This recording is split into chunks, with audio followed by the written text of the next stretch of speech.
Obsessions that take all my time from you. Was it worth it? I think we both know that I am doomed. Doomed, doomed, doomed, doomed, doomed, doomed, doomed, doomed, doomed, doomed, doomed.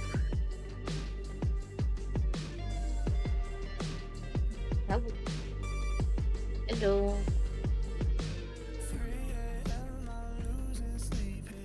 Well, I'm tired. You? I'm the same. I'm also tired. Had you nice breakfast? Yeah, I had pancakes. My mom's pancakes. Very nice. Yeah. Was a good time. Good Tim. Good. Yeah. So I had that plus some fruits, and now I'm drinking my coffee. Oh, it sounds like you have allergies. Well, no, I'm just... Sounds like you have allergies. I'm just, since I woke up not too long ago... Waking. Yeah, it's my... I'm still half asleep sounding voice. The morning... My ID for coffee. Yeah, exactly. But nah, I'm all good. I'm not looking forward to tomorrow because I have a dentist appointment in the morning. Boo. Like, not that I dislike, like, my dentist. I think they're great. It's just that the idea of having to get up early to go to a dentist appointment and then having to go to work right after that is like, I really don't want to do it. I just don't like being poked in the mouth and having to force my mouth open wide because it doesn't open that far. Yeah. So hi Rolf, welcome to the stream. How's it going? I love ya. And yes, Hi, Rolf. We're here. But yeah, I totally understand that, Lulu. But yeah, I mean, I will say, at least for me, it usually doesn't last very long. Like, it's usually just, do a regular teeth cleaning and then we're done. Like, the worst part is the flossing. I hate when they do the flossing. But besides that... For me, they do a deep clean. So... they are literally scraping the stuff from my teeth, so it's like, ooh. Yeah, I mean, they do some really of that. Don't like the feeling. Yeah, they do some of that for me too. The scraping of the any plaque that's on the enamel. Yeah. Yeah. I guess I'm just kind of lucky because I have, like, apparently good saliva, because I don't usually have many, like, dental issues. Like, a lot of times when I go to the dentist, they'll be like, your teeth are, like, the best teeth we've seen all day. And I'll be like, I don't really do all that much for my teeth. And I drink a lot of coffee. Yeah, I drink coffee. I mean, I brush my teeth and stuff, but, like, I don't go the whole mile. Have coffee. You should definitely have coffee breath and coffee teeth. Yeah, exactly. But nah, they're like, nah, you have great teeth. And I'm like, thank you. Like, the only time I've had... Wow. The only time I've had any problems was one time I did have a cavity, but it was, like, in the very, very back of my mouth. Like, on the back of a tooth in the very back. And they said, yeah, it was just in a place where it was probably gonna happen anyway, just because of the way the groove was and everything. Well, that's what happened with one of my wisdom teeth. The other ones grew in perfectly, but that last one there wasn't enough space for it, so that's why it kind of degraded like that. So Yeah. but my mouth does feel better now that we got rid of it. That's So good. yay! Yee. I'm still getting headaches, but I think that's just my jaw pain. I think I still have TMJ. That's not gonna go away. Yeah. But most of the pain is gone because we got rid of that wisdom tooth. Yeah, that's good. I'm glad that you're feeling better. Yeah. Oh, also, how was your trip, Lulu? It was good. Heck yeah. I'm glad you had a good trip. Yeah, I can't wait to go back. Yeah. We went to another arcade museum. We also went to a pancake place, which we were meant to go to last time with my boyfriend's dad, but we were too tired after doing too much the last time.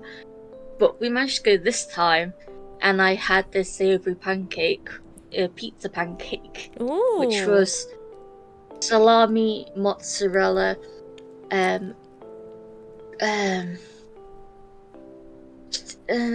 tomatoes, and got a pot of pesto, which I accidentally spilled it all on the one spot, so I had to spread it around the pancake, but it was delicious.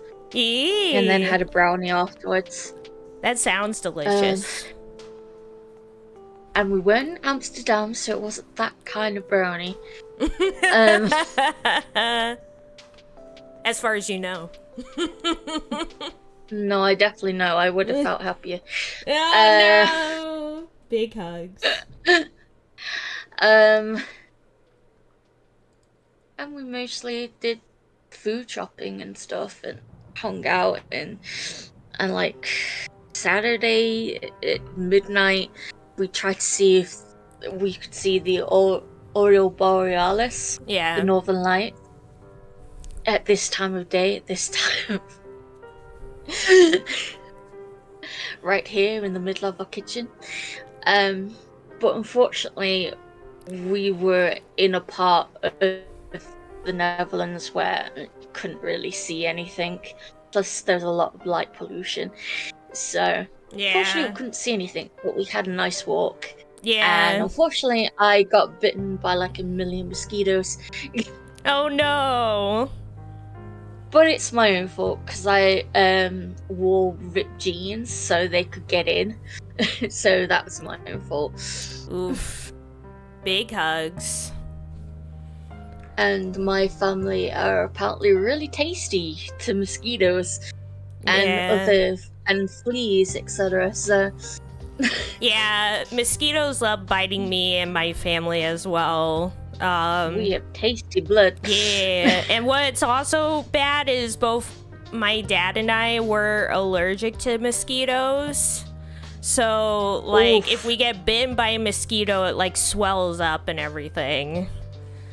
Ouchies. Yeah. Like, it's not anything, like, life-threatening, but it is annoying.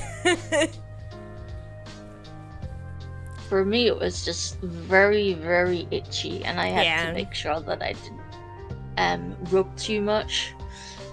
Yeah. Do you have, like, bug spray? No. Oof. It's not typically a thing that I run into. It's mostly my mom that gets bitten. Yeah, because like we always carry bug spray. It's usually just a thing here. If we go like they're mostly near the water here, so and in the Netherlands. So and the Netherlands is full of water, and so is the UK, obviously. But I don't really encounter them unless I go like near the river or something. So they're not really out and about in the town or anything. So yeah, they're just really round water. So Yeah, we always have mosquitoes in the US. It's all over the place. You No, go I anywhere know. and there's mosquitoes, and so we carry bug spray wherever we go off. Yeah.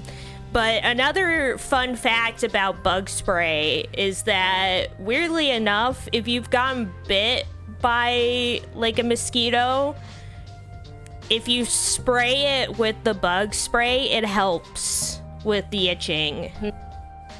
I don't know why, but it's something that my family and I have done for ages, and it works every time. I don't know why. Well, I put Vaseline on it, and that helps. Yeah, makes sense.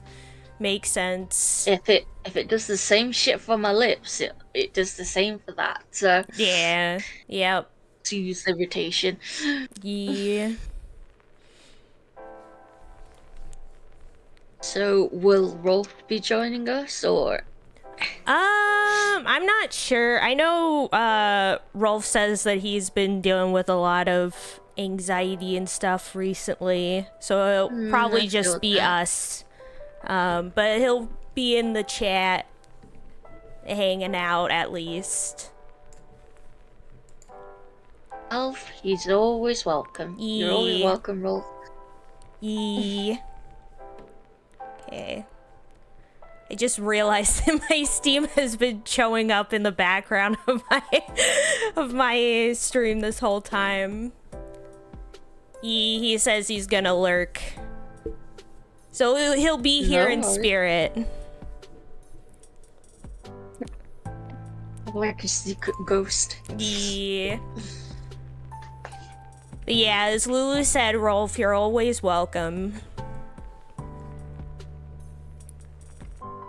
Okie doke. Let me pull up.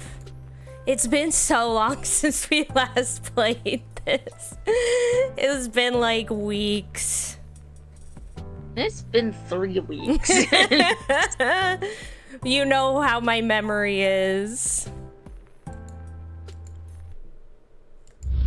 3 weeks is already a lot. I wasn't exactly in the mood last week either because my flight coming back was 2.5 hours late. Oh no. The plane I was supposed to be on was in Norway or flying over Norway, or no, it was going to Norway when one of the engines or something like broke, so the plane had to be replaced. So that delayed everything. Yeah, understandably, but I'm glad you didn't get into a plane that was broken. Yeah.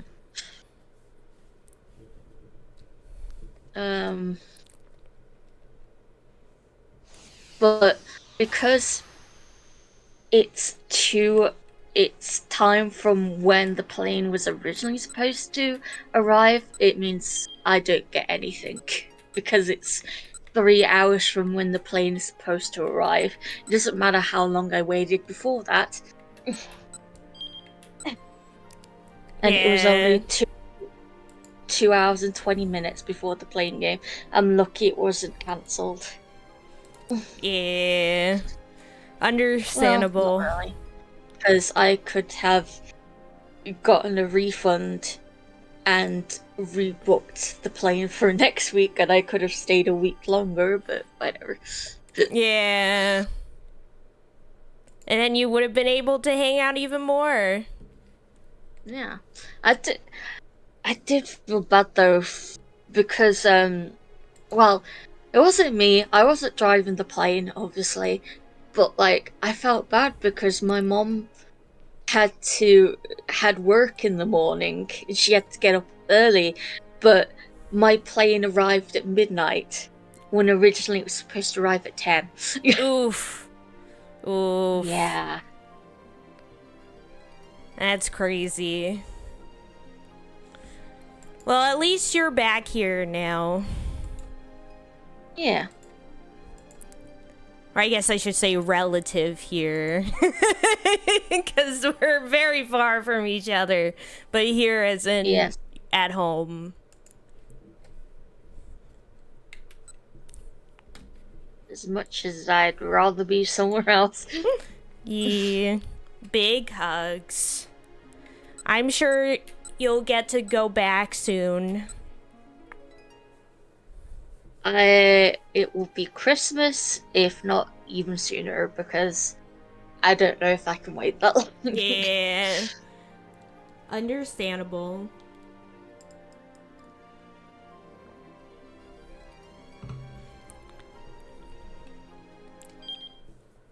Oh, also I saw that you and Azure finished Dead Boy Detectives. What did you think? Yeah, it's very gay. Heck yeah. Heck yeah. That's why Azure was asking you all those questions. Yeah. Yep. Yep. I love all Neil Gaiman stuff. So I definitely Nico, best character. Yeah, Nico is the best. I love her a lot. My mom also absolutely loved her as well. She's the best. She's very you. Coded. Definitely But that's could what feel makes her that. the best. Aw, thank you, thank you. Know you. Mm. Why is it? Oh. Is it broken? No, it's not that it's broken. It's just that it's doing that thing again where one of the buttons is like not mapping right. Let me try closing out and starting it again real quick. Okey-doke. Because it did this the last time too. And just like restarting it seemed to fix it. Let's hope. Did you already have the controller connected again, or? Yeah, I had it already Yeah. connected. you gotta remember to not do that when you open this.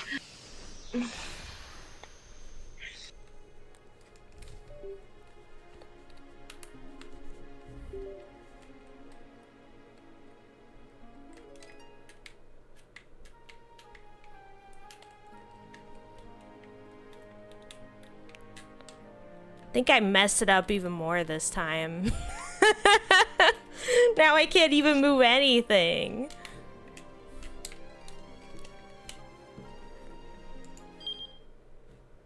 Oh my gosh, no. Let me not have it connected.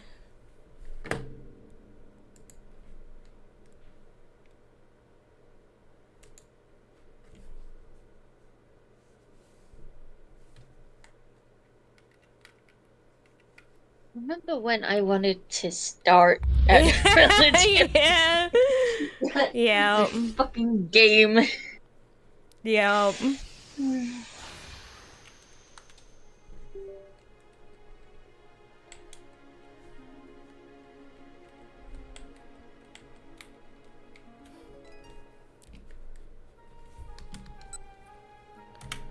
Let me try.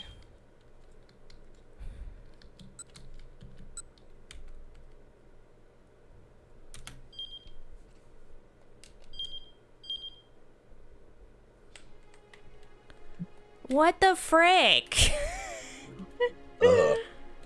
Bless you. Thanks.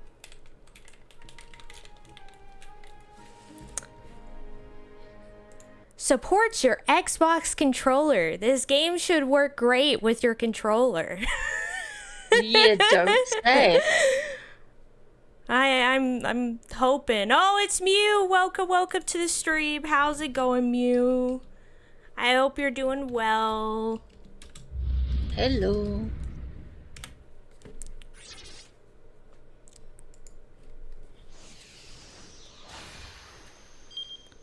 Okay, now it's working. Okay. It took like 20 tries, but we're here.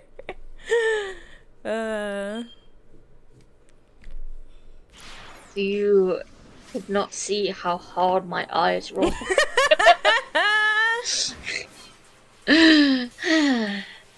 Deep controller. Yeah.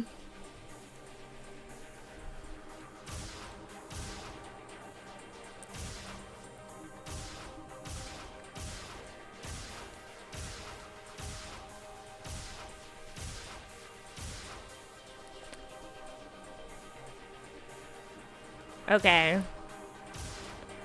I think we were gonna head on to this one to get around. Yeah. Yeah, to Achi. Because it's been a hot minute since we visited him. Because we played a lot of Tama last time. Yeah. We played in Minorikara, and we played the whole Jerkface. Yeah, and the whole last hour. I can't remember his name, so it's Jerkface.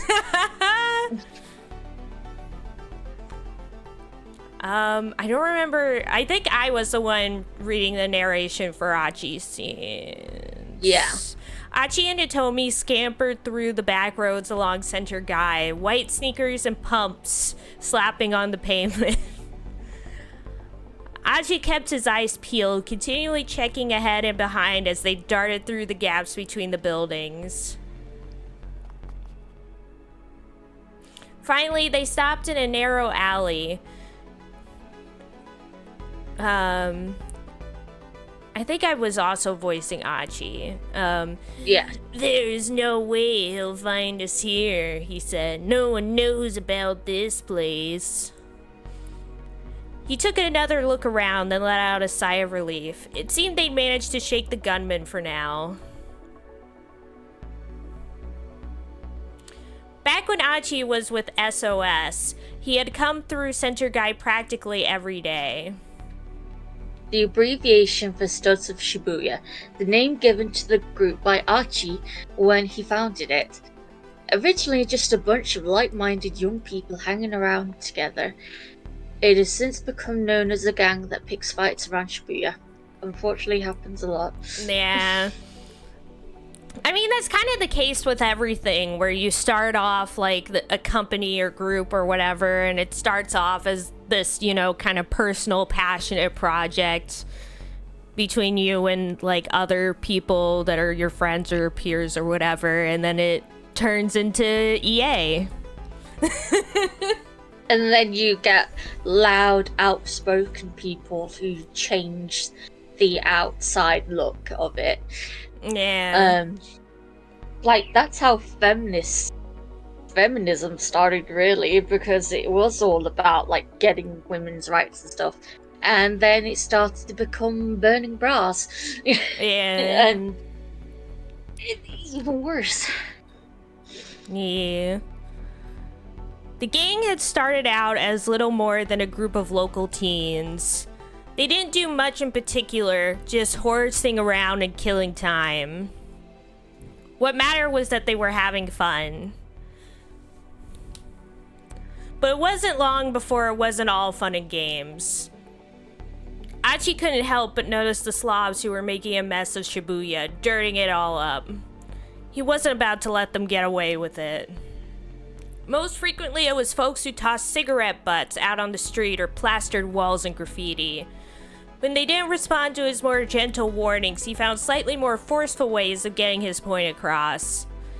SOS got a reputation. Street punks started trying to pick fights with its members. Those guys required a bit more force to handle. And when it came to the worst of the lot, the drug dealers, the muggers, the guys who tried to force themselves on women, it was full-on battle, no holds barred. Before long, SOS had established itself as something of a vigilante corps. Before it became known as one of the biggest, or why did I say before? There's no before there. Soon it became known as... I think you started reading the first sentence again. Soon it became known as one of the biggest gangs in Shibuya.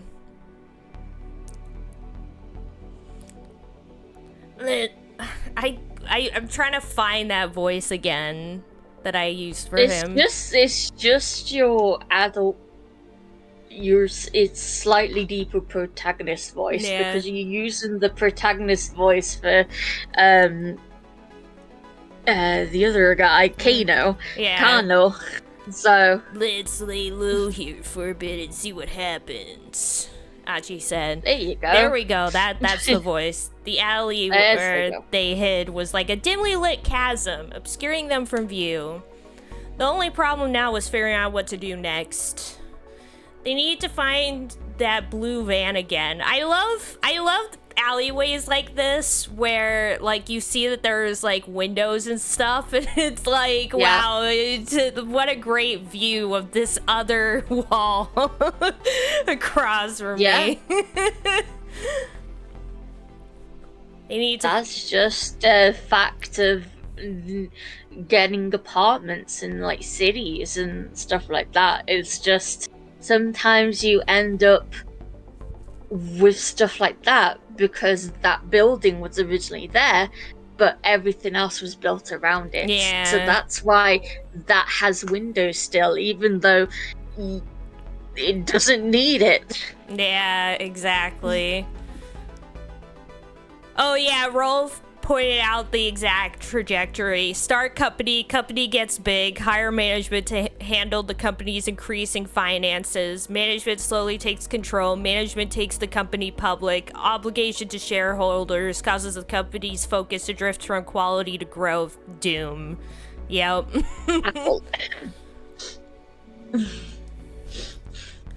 Yep. Which meant figuring out the best way to get back to Dokkan Saga without the man with the cane catching them once more.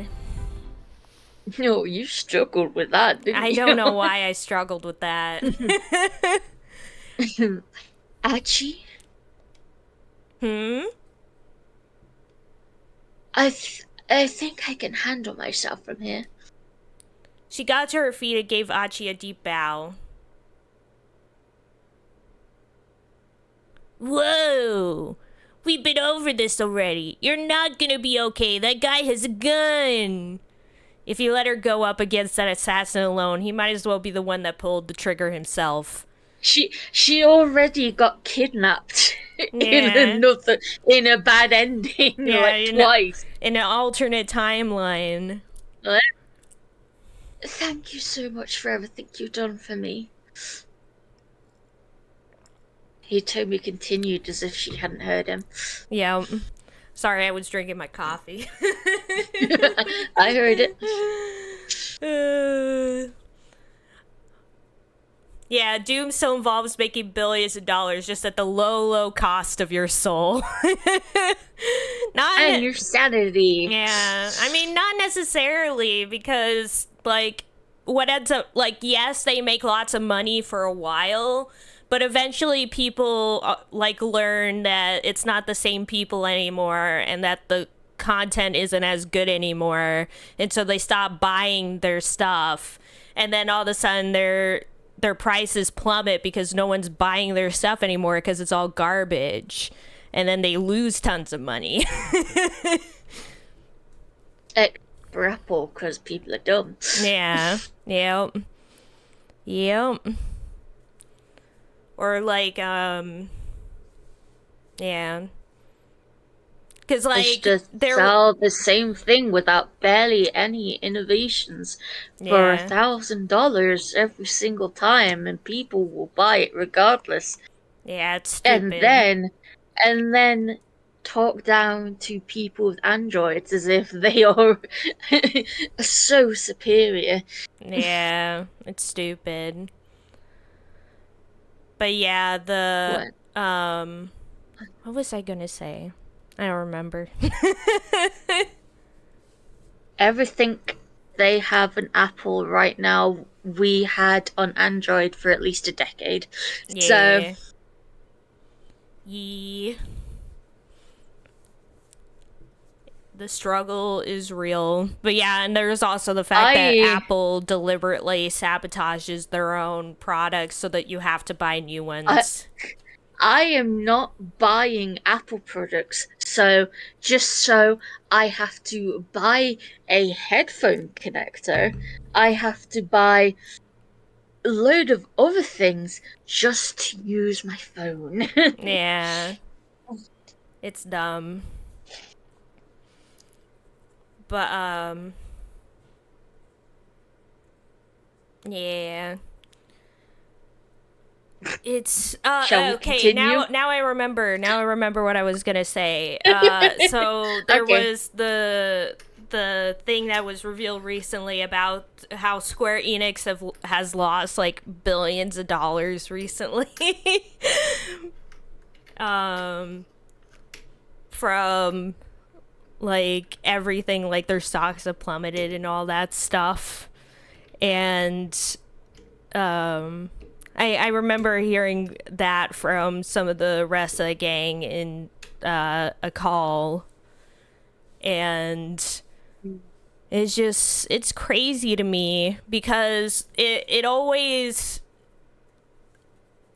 like, a lot of these companies like just really lose sight of what made them popular and survive in the first place. Okay, Konami lost sight of that a long time ago. Yeah. When they kept fucking with Kojima, Yeah. and they became so focused on making money from pachinko that like they were barely a video game company anymore. And Yeah. oh look, they're coming back with multiple games. Like, interesting. Yep. Yep. Coming crawling back. Mm-hmm. But the problem is nobody has any goodwill with Konami anymore, so everything they're Nope. releasing, everybody is trashing them, which is so funny to me. Because I have such a mixed feeling for Silent Hill 2 Remake, which is like, it would be cool to have a Silent Hill 2 remake. It looks cool, but at the same time, they did the HD stuff Yeah. and completely fucked it up. Like, they took the fog away, whatever that made it look good on the PS2, and Yeah. then they replaced all of the voice actors because they didn't want to pay them. Yeah. So, guys, see, he turned out to be a piece of shit anyway. Yeah. Um, but yeah, so Well, to me, it's they have again. very little of my goodwill. Very little. Well, I think again, it's about like a passion and care for what you're doing. Like a lot of the times, with these things is like these companies are just like, oh, you know what will get us a lot of money if we remake this thing that people loved, without really realizing why people loved it in the first place, and then ruining See, it because they didn't get why people liked it. we'll see. So that is why Resident Evil Remake did so well. That's why Resident Evil 2 Remake did so well, because that took like 20 plus years to actually happen. But then they screwed up with 3 because they made it at the same time as a online multiplayer game that nobody ended up playing. Yeah. Well, again, that's Because they were trying to appeal to the Dead by Daylight crowd. yeah. And then they hit it out of the park with the Resident Evil 4 remake. As if making a remake at the same time as another game is a bad idea. Yeah. Well, also just like again, all these companies trying to like do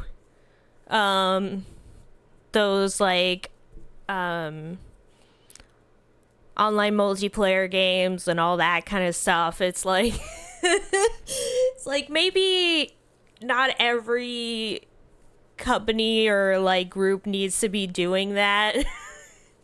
Mm-mm. We have enough It's already.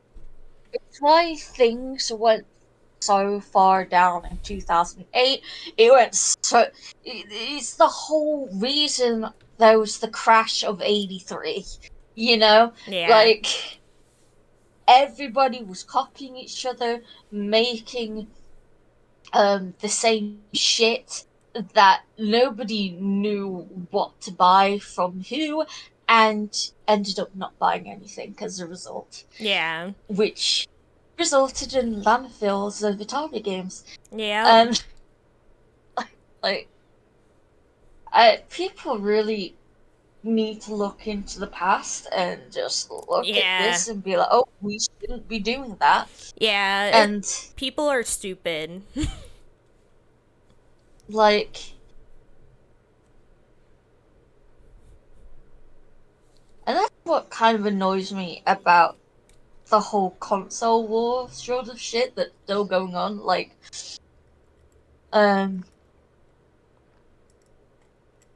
stop trying to compete with Nintendo and having these weird peripherals and shit. Like the PlayStation Move was great. Anything past that, eh. Um, and the Kinect, fuck the Kinect, it was shit.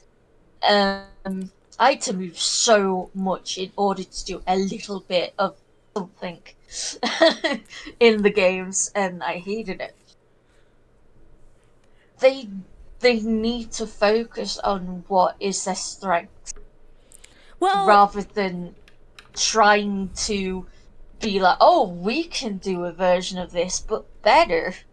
yeah, I mean that's the thing. It's what like that's what I'm saying, and that's the thing that led to like Sega having to completely drop out of like the console market and things like that because all these And now companies. they make the best video games Yeah. that I've ever played. They still continue to make the best video games I've ever played for over 30 years. Yeah. Like, Yeah. because they did that.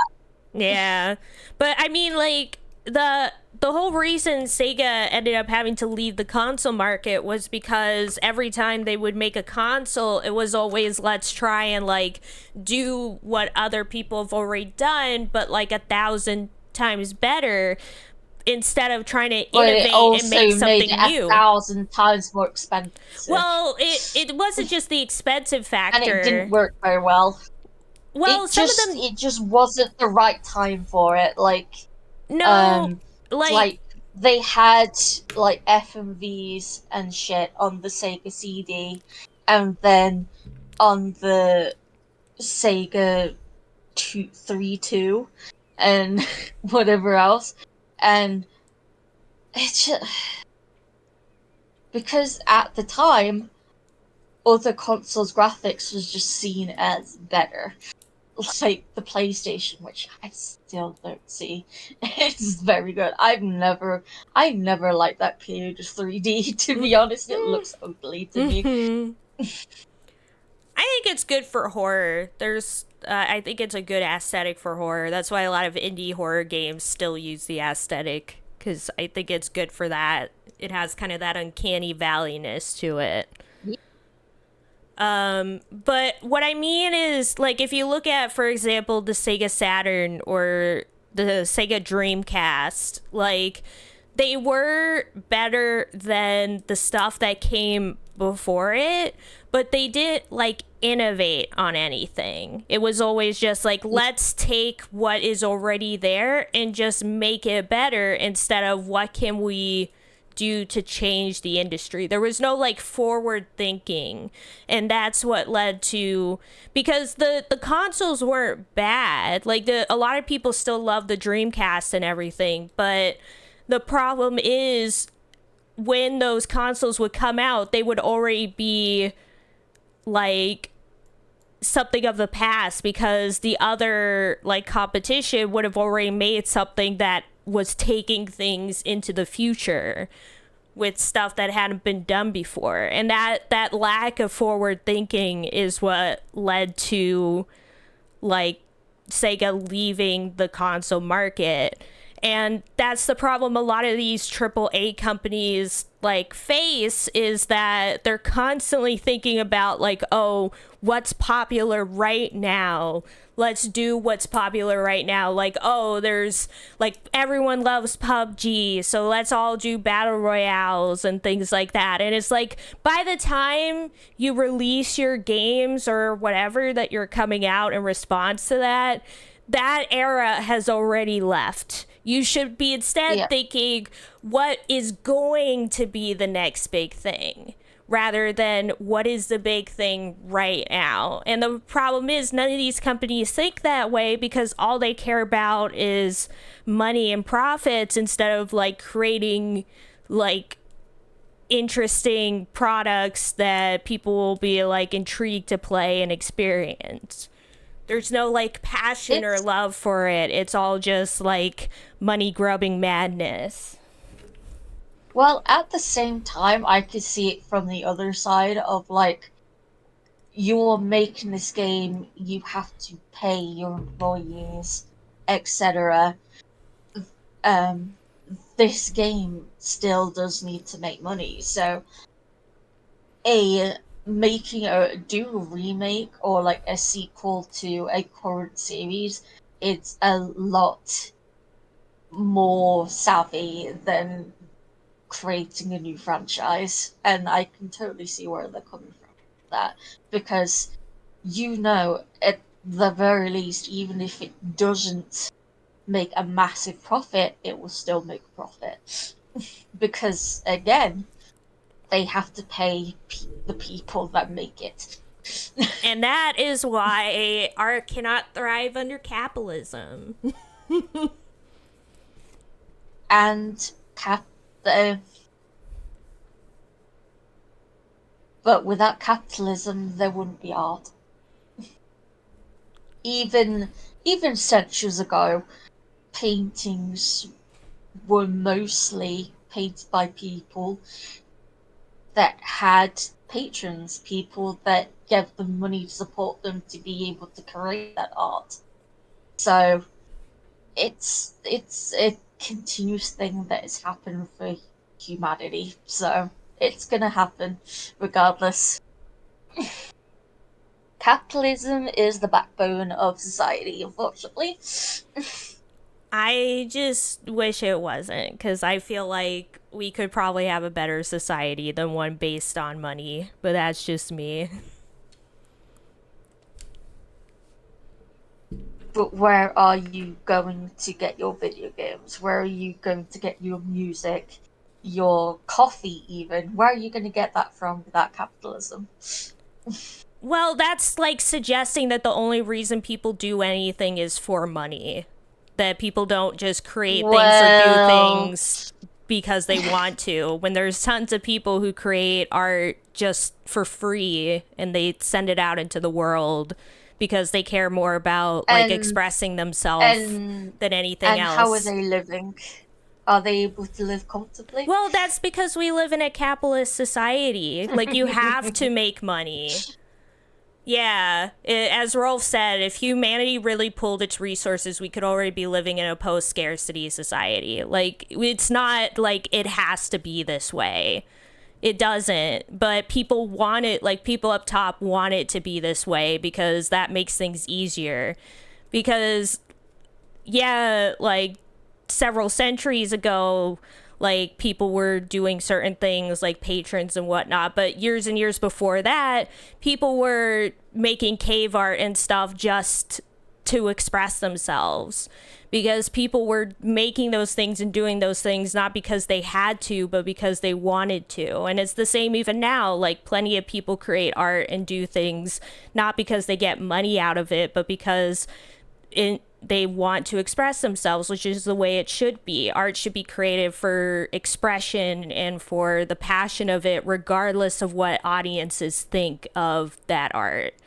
And it's more that art is created in spite of capitalism rather than because of capitalism. Like, people are able to still do it in spite of the restrictions put on them. And I think if we had some kind of other society that would be different than the one we have now, the art would be even better than it is now.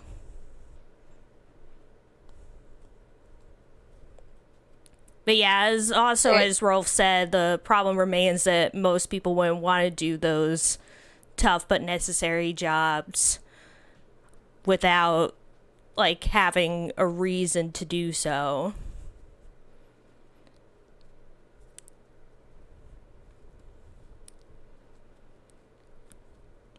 But it is a struggle, though, because, like, as much as I don't like our current societies and think that there should be a better way than what we currently have, I do not know what that better way would be. Exactly, and that's the problem. Yeah. We simply don't know. There's too many knots to untangle. So unless we tear humanity apart and start over all over again, it's gonna happen, I'm afraid. Yeah. Anyways, Anyway, with that depressing stuff, let's continue. she started to shuffle out of the alleyway. Hey, what did I just say? Really, actually, I appreciate your concern, but I can't in good conscience put you in danger anymore. It works in small communities where people feel responsible to share the labor with those around them, but we can't really divide up all of humanity into groups of 150, at least not without causing other problems and losing a lot of progress. Yeah. I mean, that's kind of why, like, if you go very far into the past, things were very different, but as soon as, like, civilizations got too big, like, it was difficult to sustain that.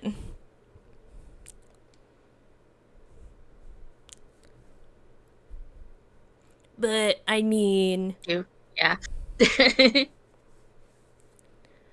Also, can I just say I'm tired of them having this convo like every single new hour. Like, we've had this convo that they're having currently right now in the game three times. We've already talked about this like three separate times. If you're tired of it right now, Anya, I'm afraid. Oh god. It's I'm afraid of what to tell you.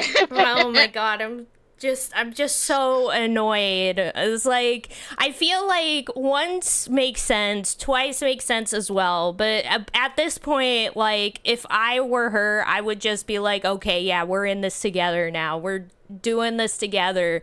Instead of being like, okay, I'm gonna make this statement the third time, but I should leave. Goodbye. Like, stop.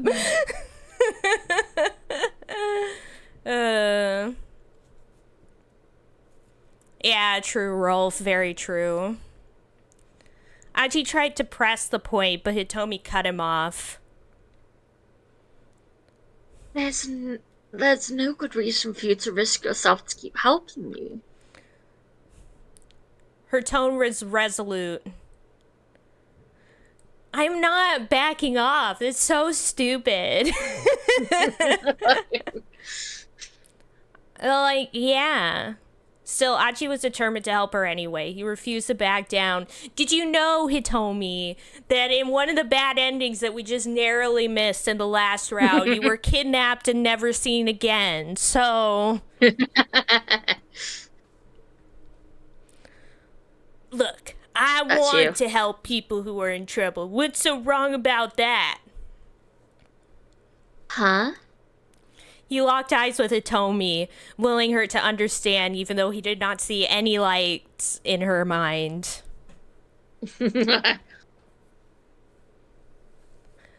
I'm not the most dependable guy, I know that. But still, Hitomi dropped her gaze, and as she trailed off, feeling like an idiot. Oh, it's no use. I'm no use. She prefers it that way. She's like, yeah, I actually want to get kidnapped. You're ruining this for me. My name is secretly Princess Peach. Yeah. And the kidnappers, I really like them. Yeah. He hung his head with a sigh. What? And then a bit of light shone into the alleyway from above. It looked like someone on the adjacent building's upper floor had turned on the lights. Oh, snap! Time to jump. Time.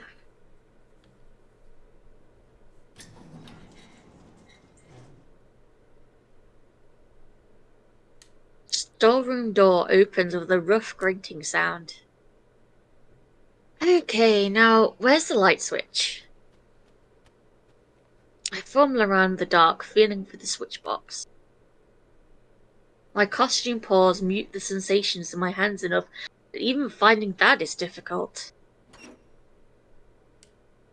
I bat at the wall willy-nilly until eventually the lights come on. Apparently I found the switch, even if I didn't feel it. Whoa, what the heck is this?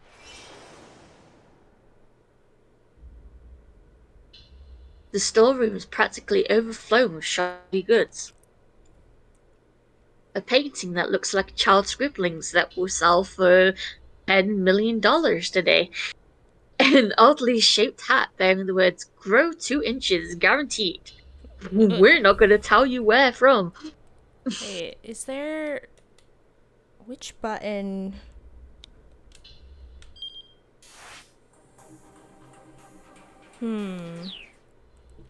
Because we've seen this. Yeah. So I'm trying to remember what button is, like, the auto button. It's not that. It's not that. It's not that. It's not... Not that. Not that. Yeah, we've definitely read this. Just go back to Archie, I guess. Archie. Well, I'm just wondering if maybe because we jumped, we're gonna have something different now.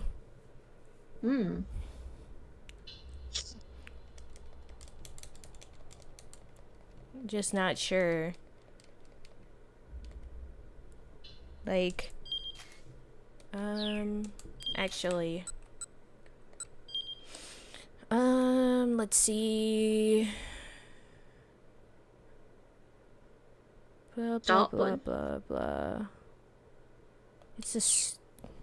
The 3 lines. On the Xbox controller, anyway. Oh, okay.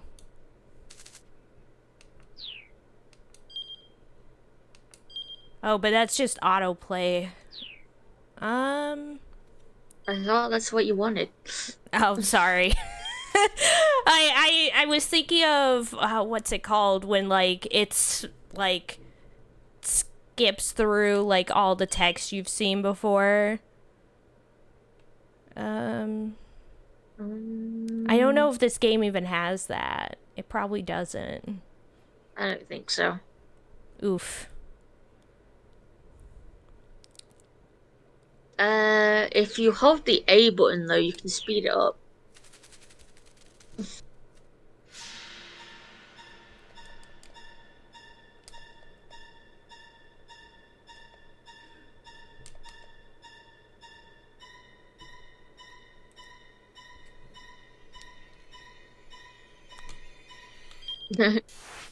Just...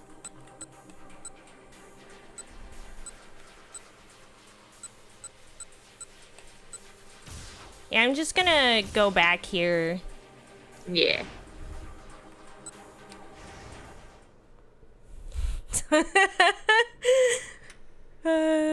Oh, snap, Rolf.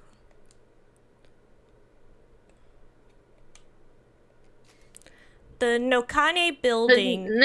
Sorry. This multi-tenant building has 7 floors, but a decade-old urban legend tells a mysterious 13th floor. a die 8 skills demo is being held on one of the upper floors today. I think because in my brain I'm like, 13 isn't really that bad in Japanese, but the number 4 is because it has the same kanji as death. Yep. So Yep. that's why you don't get the 14th floor. Yep. Or the 4th floor. Yep. The light illuminated Hitomi's face. Like this track. When Achi saw the look in her eyes, he reconsidered his decision. She was trying her hardest. Yeah, this is her track. Yeah, I like it a lot. She was trying her hardest to hide it, but she was clearly terrified. No way was he letting her go back out there alone. Still, if he tried to insist, she would only refuse him again. Hitomi, humor me for a second here. Tell me what's the proper way to dispose of a plastic bottle. She stared at him in surprise. First you remove the cap and the wrapper. Then you rinse out the inside and crush it. Achi let out the breath he'd been holding. Okay, good. Huh? I don't understand. What's good? Kabedon! You gave me my reason why I have to help you out. I super respect people who respect the environment. I'm one of those whatchamacallits, an environmentalist. Achi pointed at his mean clean t-shirt. Hitomi hesitated. And what was your plan if I'd said the answer was to toss the plastic in with the trash? Double done. Well, then I need to stick with you to help teach you. Environmental awareness begins with good education. Not wrong. So then you were going to tag along with me regardless? Look, I'm just super pumped to learn that you care so much about proper recycling. Achi cracked a huge grin. Okay then. Okay. If you're really that sure about it, I guess I could use your help a little while longer. I can't wait till the next hour starts and we have the same conversation for a 4th time. Hitomi flashed him a little smile. Man, she's so cute, Achi thought.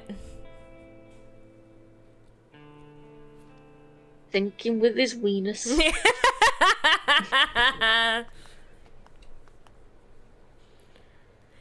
Sneaking out from the alley, Achi and Tomi began to make their way along the side streets back toward Dogensaka. It was a pretty big detour compared to taking the main thoroughfares, but that would be worth it if it meant they avoid the man with the cane. This background is terrible for the text. Achi looked over at Hitomi as she walked alongside him. Her face was solemn. He could feel the intensity of her worry for her sister. I think this is like one of the gang members or something. Oh, well, look who's got himself a little cutie. The sudden call startled him. He spun around. Yo, Mean Clean over here.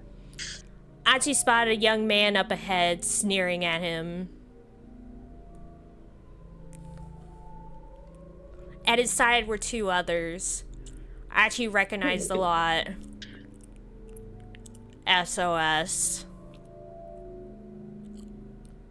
Hitomi let out a nervous squeak. Achi? Don't worry about them. He led her onward, attempting to stride right past the trio. Whoa! Hey now, you're just gonna ignore me? That's pretty damn rude, especially coming from someone who used to be an old buddy.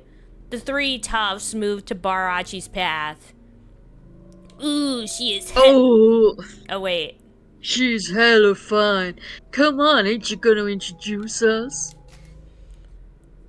extremely attractive. The etymology of Hela is so unclear, but its meaning is undisputed, very, a lot of, totally. Like, remember, this is 2008. Yeah. Potential synonyms for hella fine include mighty fine, fine as hell, and bang. Well, it's also important to remember that this is a translation, so it's probably even different in the Yes. original Japanese. Yeah, it would be. Sorry, man. I'm in a bit of a hurry here. He gave him a tepid smile. A big hurry, huh? Where to? Some love hotel in Mariamacho? Too rich. She's screamer, Archie. Ah, ah, Archie. Take a stereotypical way to poke fun at a would-be amorous couple. Now take Archie's name. There you go. They burst out howling like a gang of monkeys. Like the Kingdom of Monkeys that was in that one Cabela's Dangerous Hunts game. One of them cackled like a grinning idiot.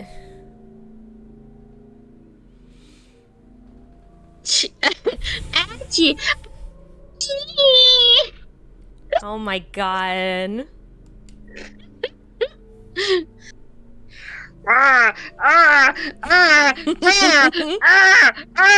Archie. So stupid. Can't believe we're dealing with a bunch of middle schoolers. And she felt his anger boil.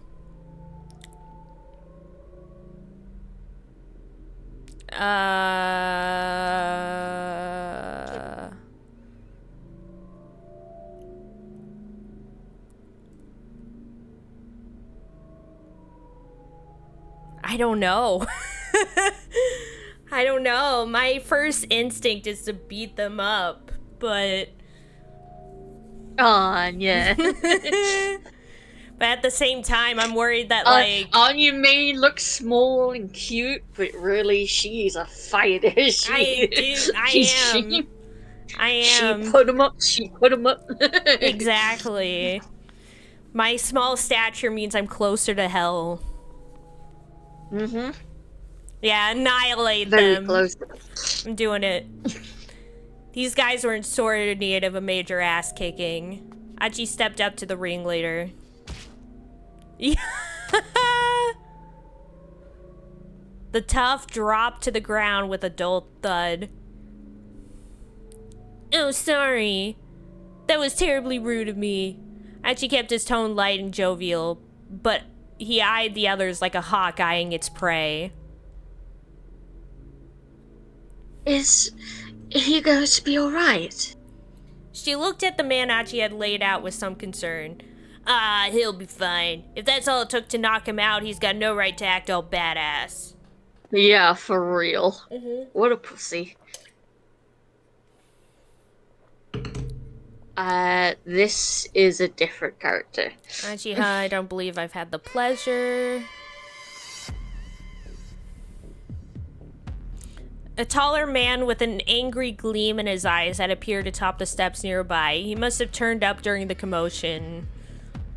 He radiated a distinct aura of menace. That's me, and just who are you? For once, it was someone he didn't recognize. No, this is the new leader of SOS who basically just took it away from... who basically took the role after Archie left. I see. The name's... The game's gonna tell you anyway, but... The name's Yoshi Kiryu! Oh, snap! Kiryu! Kiryu! Used to roll with the gang from... Never say this one. Ikebukuro, until a few months ago. Known as the killer whale Bukuro, he answered any and all resistance with his fist. His crazy antics led to him being kicked out of the gang, however. Lately, he's been hanging around Shibuya.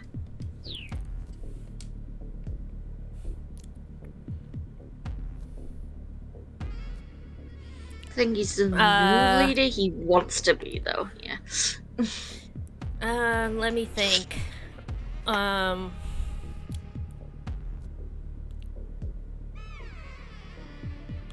name's Yoji Kiryu. I joined up with SOS after you left. Now I'm Susumu's number 2 guy. There you go. The newcomer stared at Achi's face, sizing him up. Our legendary founder, I've heard so much about you. The founder. It had been a long time since anyone had called him that. There had been a bunch of arguing over who would take charge of the new group that was forming to set things straight in Shibuya. At some point, folks had started hailing him as the force behind SOS. But founder, that was just something his buddies called him. He had never paid it much heed. Shibuya was a place for fun, not hierarchies. At least in Achi's mind, that was how it ought to be. Mm-hmm. Like how you busted up some mean old drug dealers, rescued your pals from Yakuza bondage. Here, bondage is used strictly in the sense of captivity. Any other types of Yakuza bondage would not be featured in this game. Sorry if the tip link here got your hopes up. I love the tips. Yeah. It's like, sorry to tell you, but this is not one of those R18 visual novels. I'm not going to show you pictures like with the viruses and shit. Sorry. Yeah. Kiryu-chan! Yep. Majima jumps out of the nearby trash can. Out of the sewers. Yep. You're a real hero. Kiryu's tongue flicked out from his mouth like a snake's. Hitomi shuddered. Achi could blame her for being creeped out. But that's all in the past now, isn't it? Kiryu continued. You went modestly on your way. It's up to us now. And we've helped SOS grow by leaps and bounds to help carry on your legacy, no matter who stands in our way. He's like, is this your legacy? You trying to beat me up? That thought did sit right with Achi. If aggressive expansion was the name of the gang was losing touch with its roots. It wasn't about keeping Shibuya safe and fun anymore. Yeah, it's exactly what happened with the Yakuza. It's exactly what happened with the samurai, etc. Just a whole load of people that were like made to help people, and then other people took on the mantle and just made it about power, getting money out of people. And power. I mean, it's just like what we were saying earlier with people starting groups because they are passionate and care about the things they're doing, and then those groups get taken over by people who just want power and money. And then it becomes all about that. Yep. Make SOS bigger, huh? He said. I'm guessing that was Susumu's call as well. Kiryu didn't answer his question. His mouth merely twisted to a knowing sneer.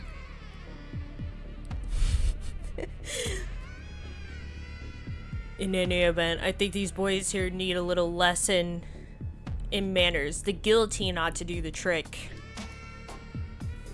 Capital punishment device invented in 18th century France. The condemned is executed by decapitation by means of a heavy blade that descends from above, named for physician Joseph Ignace Guillotine, who advocated its use to the National Assembly. Both King Louis XVI and Marie Antoinette were executed by guillotine, along with a whole load of people, and Joseph Ignace himself. Yeah.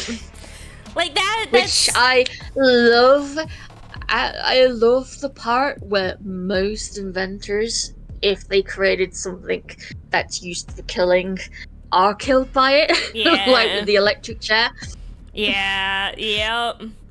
It's an amazing irony. Yeah. Especially to hear that he was a physician. And he was like, here's this way to, like, kill somebody, though. Like, my whole job is to save people's lives, but here's how you kill someone. Well, to my mind, there's the people that create that stuff directly for killing, and then there's the people that create something like nuclear weapons or whatever. Well, they didn't create the nuclear weapons, but they discovered the stuff that could lead to it, and then people took that from them, what they were doing out of scientific curiosity, and it led to people being killed. Yeah. So there's a big difference between those two. Yeah. I mean, there's, like that kind of leads to kind of the ethical conundrum of like, if you create something that can possibly be used for evil, is it right to share that knowledge or like try and keep that knowledge, especially since other people may discover it anyway? Like the Seven Time Loop show, like the second arc of the series, for like the second half of the first season, was kind of all about that, where a guy created gunpowder, and like, what's the ethics behind like possibly sharing that information, especially when other people may discover it or it may be used by somebody else, or the fact that gunpowder can be used in other things besides destruction too. And so it leads to a lot of like, ethical conundrums. And unfortunately, without that stuff being used, without people dying, without, people falling to their deaths or being killed by a microwave, we wouldn't have the current safer stuff we do now. So, Yep. if we didn't have bombs falling and whatever else, then people could now still be using them freely, sort of stuff. So, unfortunately, it takes deaths to improve the world. Mm-hmm. Like, that's how we found out which berries are good in the first place. Someone died eating the other berries. Yeah. The other gang members started an alarm. Whoa, hey, just calm down, man. Please, anything but a guillotine. Kiryu pointedly ignored their pleas. Whoa, hey, what's the guillotine? Kiryu smirked.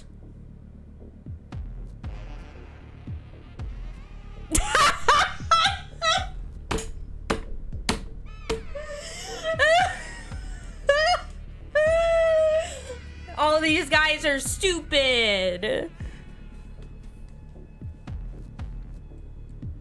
No, for this you can see that Kiryu's trying to act cool, but he has actually no idea what he's talking about. Yeah, oh my god. They're all just stupid kids, basically. Basically, playing at being gangsters, which is what happens to then young members getting into the Yakuza and think it's going to be like what's in the movies, but it's actually not. Yeah. The guillotine. Especially nowadays. Yeah. The guillotine is the guillotine. With me, worms. Without a glance back, Kiryu strolled away. His two underlings followed him unhappily, and the guy that was knocked out just was left in the middle of the road. Achi wondered what lay in store for them, but right now he had more important things to worry about. Come on, let's go. He took Hitomi by the hand and they were back on their way. I can't remember what it was supposed to be, but I always just assumed that they were going to get their heads crushed between his thighs. Like a watermelon. Aw, snap. In reality, it's more like the games. Yeah. She reached into her pocket and took out her cell phone.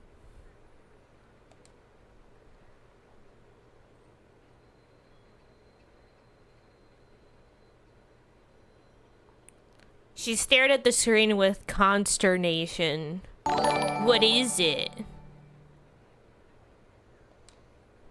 It's an email from Mr. Tanaka. Heck yeah! Thank you so much, Azure, for the tier 1 sub for 57 months! Hi, Azure, I love ya! Oh, yeah, you nerd. Welcome to the stream, Azure. I love ya. How's it going?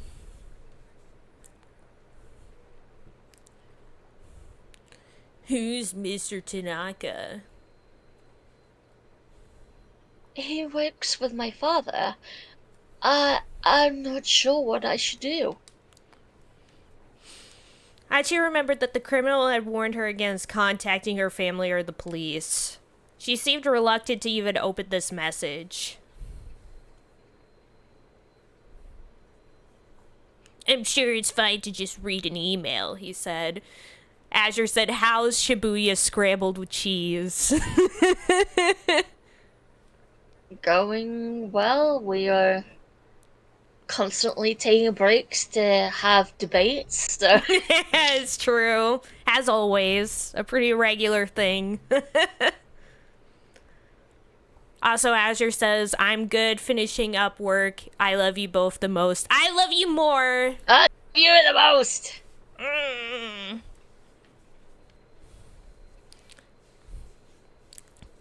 Besides, he's not the police, and he's not your family.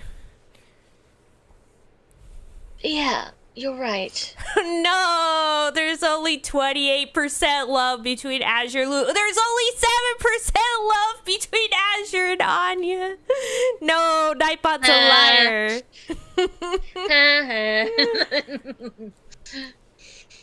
Tomi scanned the message anxiously.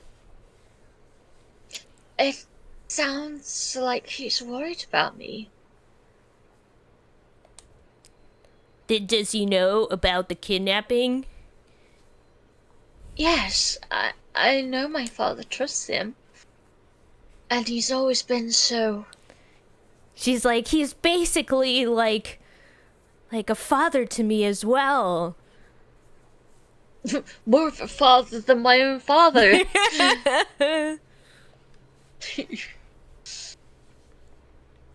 Hitomi cut herself short. Still, it was clear to Achi that she and this Tanaka person had some sort of close relationship. I wonder if it's safe for me to let him know what the situation is.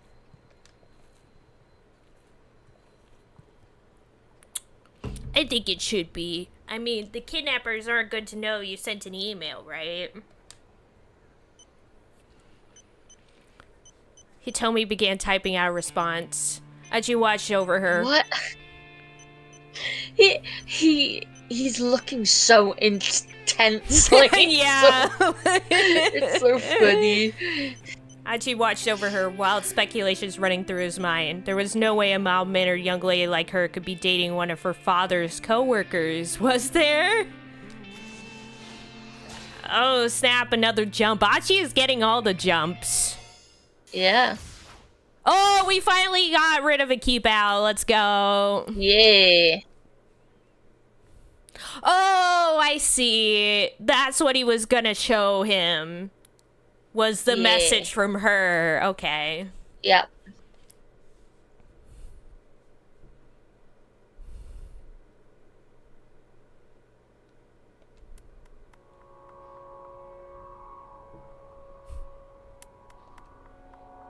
Osawa could have never anticipated when he saw on the LCD screen. It was an email from Hitomi. That is true, Azure. Azure used the 8-ball command, which always pops up. Does Anya ever remember? The answer is no. Correct. Stifling an exclamation, he scanned the contents of the message.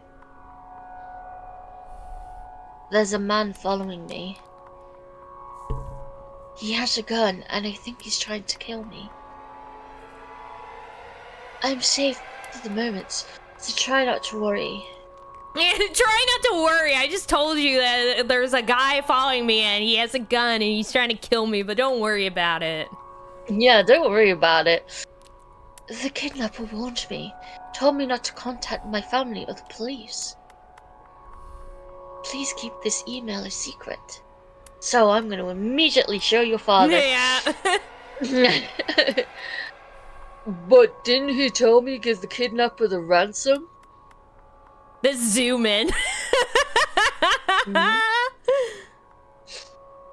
What could anyone want with her now? Tanaka shook his head, uncertain. He wouldn't know any better than I would, I suppose. Do the police know about this? If so, why haven't they said anything? He found himself start to tremble as he searched for answers in Tanaka's silent gaze. Do you think this could be related to that other thing? I doubt it. If it were, why would they go after Hitomi? I suppose you're right, but...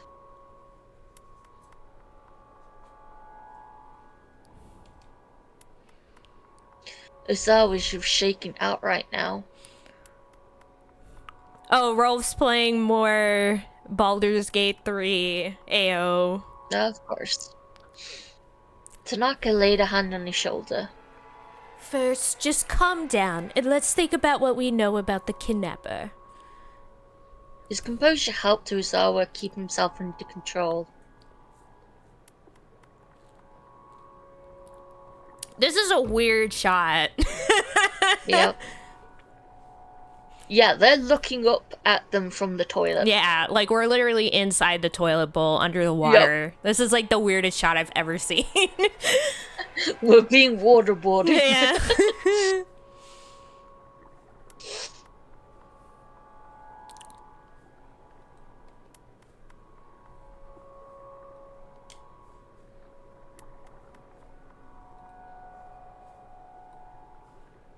Pretty sure that's not me.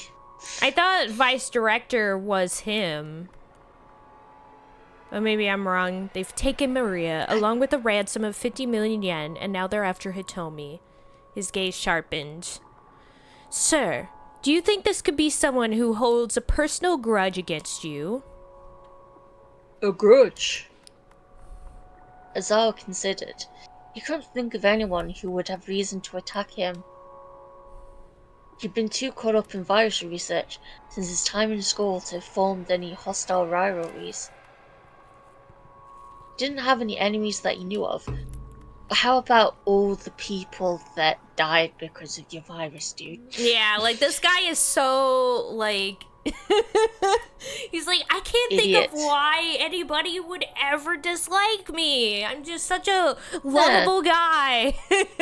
It's as if anyone can find out if you're the creator of a virus. Yeah.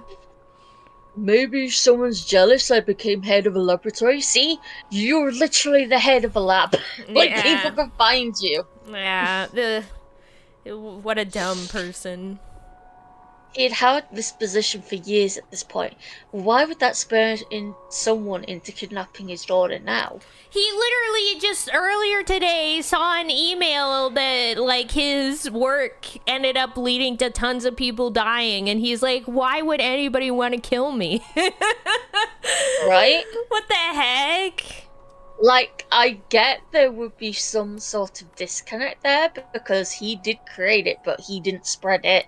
He wasn't the one who tested it, etc. Like, there's some sort of, like, disconnect there, but at the same time, you still created it, dude. Yeah. Like... Crazy. Like, people that are in grief or whatever else that had people affected by this shit are not going to think very clearly about the fact that you had nothing to do with anything apart from creating it. Yeah. So... Yeah, but it also seems like this guy doesn't, like, very much seems to struggle with empathy, so he probably just can't put himself in another person's shoes. He's like, I just don't get it, because logically it doesn't make sense. Well, people don't make sense, my dear. Yeah. As you said, I'm gonna create the zombie apocalypse. We need a new start as a society. So true. So true. Good, it already started with COVID, so you might as well. We already got a head start. Has anything happened recently? Anything strange that you got back from overseas? Since I got back, Azawa's heart skipped a beat, then started pumping faster. The first thing that came to mind was the solicitation he'd gotten from the American laboratory. Americans! If he accepted the offer, it would put Ukoshi Pharmaceutical in quite a bind. Possibly enough to warrant someone holding a grudge over it. But the only other person that knew about the potential transfer right now was his wife, Ai. No, nothing. Not that I can think of. Oh my god. He couldn't bring himself to discuss the transfer with Tanaka. He felt a surge of guilt for contemplating leaving his trusted assistant behind. If he did make the move to America, he planned to recommend that Tanaka replace him as department director. Still, he didn't expect that to make up for his abandonment. Oh, okay, so yeah, it is him. He is the vice... whatever. For some reason, I didn't think Tanaka was... I don't know what I thought Tanaka was. I was just, like, imagining, like, that he was, like, just, like, a personal assistant. And that was it. Like, a butler guy. Like... No. Like Sebastian from Black Butler, but, like, not a demon. Oh, right. I'll see what information I can find, then. The kidnapper had forbidden any contact with either family or the police. No shit! You've told us 3 times in the last god. few paragraphs. This is a problem with, like, most visual novels where, like, there's so many times where the visual novel is like, I'm gonna repeat exactly what we've already said, like, several other times, and it's like, oh, we got it, we don't need it. Because it needs to be friendly to both people who play it for a long time and also people that play like 30-minute bursts, I guess. Yeah, I that guess so. quit and call it a day and then come back to it another time. So yeah, I could. But Tanaka was outside of that circle and he knew how to handle himself with discretion. No, you don't. I'm sorry to put no. Yes, that's me. I'm sorry to put this on you. And thank you. For now, let's see if we can get Hitomi to exchange some more emails. And can we please get out of the toilet? Yeah, can we leave this area? An uncomfortable thought suddenly occurred to Osawa. This is extremely wet. No, an uncomfortable thought suddenly occurred. My feet are very wet. An uncomfortable thought suddenly occurred to Osawa. Shoot, I dropped a camcorder in the toilet earlier today. Shoot, I dropped my phone. He blurted out without thinking. Why do you have my daughter's contact information on your phone?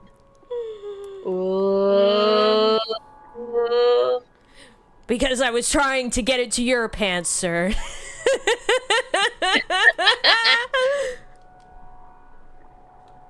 Tanaka gave him a worried look. Sir, I promise I can explain once all this is over. And with that, he stepped out of the bathroom. Oh yeah, now I remember the whole reason we came in here was because the guy was like, oh yeah, the toilet's clogged. Yay! Something in the tone of his final words left Osawa to wonder. Could it be that Tanaka and Hitomi were dating? He hoped dearly for that not to be the case. Their age difference alone made the idea a disturbing one, let alone so many other considerations. Mamoru Tanaka is 40 years old. Hitomi is 19. This makes him just over twice her age. This does not necessarily mean, however, that they could not date or fall for each other. Many couples with such an age difference between them wind up in a happy, committed relationship. I mean, true. I know a couple of them. Yeah. But it's still weird. Yeah, I mean, I would say the weird part about it is, well, there's two things that, for me, make it a little weird. One is the fact that he must have known Hitomi before she was 19. Yeah. Like, that's what makes it, like, that's one of the biggest reasons. Yep. Because, like, it would make more sense if it was like, oh, he met her when she was already 19. But he's apparently been working with her dad for ages. And so he's known her probably since she was a little kid. That's what makes it. That shit is weird. Yep. Yeah, that's what makes it weird to me, because, like, yeah, age difference, like, there's plenty of couples that have big age gaps like that, and it's fine. But that's because, like, the problem with, like, a lot of age stuff is that there's a lot of times, like, an unequal balance in the relationship where, like, the adult has more power over the younger person. And if both of the individuals are full-grown adults when they meet, like, that, like, there's more of an equal balance there. Whereas with this, it's kind of, like, definitely not there because you would have known her as a kid. And also the fact that he is her dad's assistant. Yeah, that was the next thing I was gonna say, was that there's also the connection of him working for her dad, and so there's, like, more, like, all that stuff basically makes it so that the relationship would be inherently, like, unequal and possibly toxic in some ways because of, like, those things that basically make it, like, a non-equal relationship. But yeah. And then there's also the fact that as, like, at 19, Hitomi's, like, probably still just not fully, like, when I think of myself at 19 versus myself now, it's like two different people. Like, you mean before Anya knew me as an angel and the Anya after that? Yeah, basically. But I feel like, I don't know, I feel like those years between, like, 18 and, like, 23 are, like, kind of significant. Like, you change a lot during that time. Well, your brain doesn't fully develop until you're 25, so... Yeah. I'm finally there. It doesn't seem that way, though. Yeah, true. Oh my gosh. Every Minecraft Let's Player, oh god. 99% of dudes who date much younger women do so for nefarious reasons, yeah. Anya, before she met everyone, was so sweet and innocent. Probably. I don't know about that. She was still reading fanfiction. It's true. Shit. It's true. It's true. Anyways, Mamoru Tanaka is 40 years old. Hitomi is 19. This makes him just over twice her age. Oh, wait, no, I already read all this. I thought I didn't read it. Yeah, you did. The idea, let alone so many other considerations. Trying to put aside his paranoia, Osawa resumed his struggle with the clog in the toilet. Wait, you were supposed to oh my god, I'm such an idiot. Most toilet clogs are caused by a buildup of flushable paper products or by solid objects inadvertently dropped into the toilet bowl. But shockingly enough, on very rare occasions, they can be caused by someone taking a dump that happens to be that big that it gets stuck in the pipe. Apologies to anyone who might be eating right now.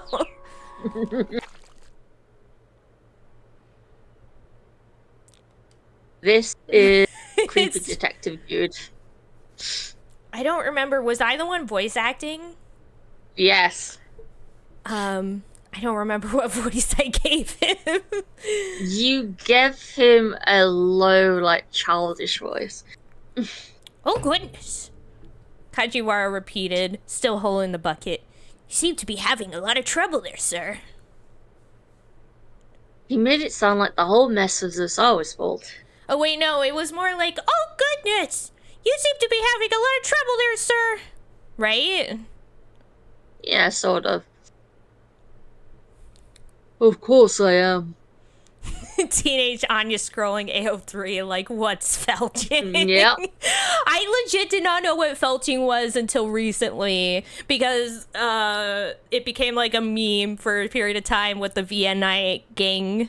I don't remember why it was brought up, but I learned what it was from them. I legit didn't know what it was until like recently.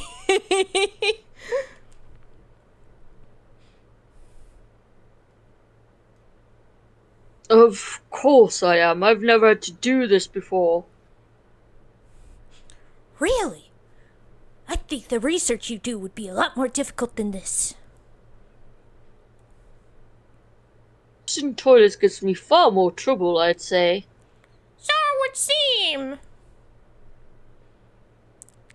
That's you. Kajiwara stood watching, as if Osawa's efforts made an interesting show. I don't know the first thing about viruses, sir. But I don't find unclogging toilets to be that difficult. Oh yeah? Then how about you fix the damn thing? Kajiwara really was a world-class pro at pissing people off. Are you sure? You don't mind? Be my goddamn guest! Osawa shoved the plunger into Kajiwara's hand.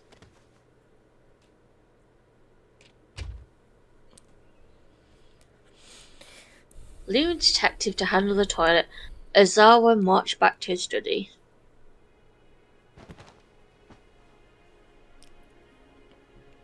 It's the menu music.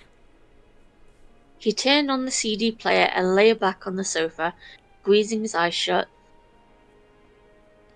He was seriously on edge.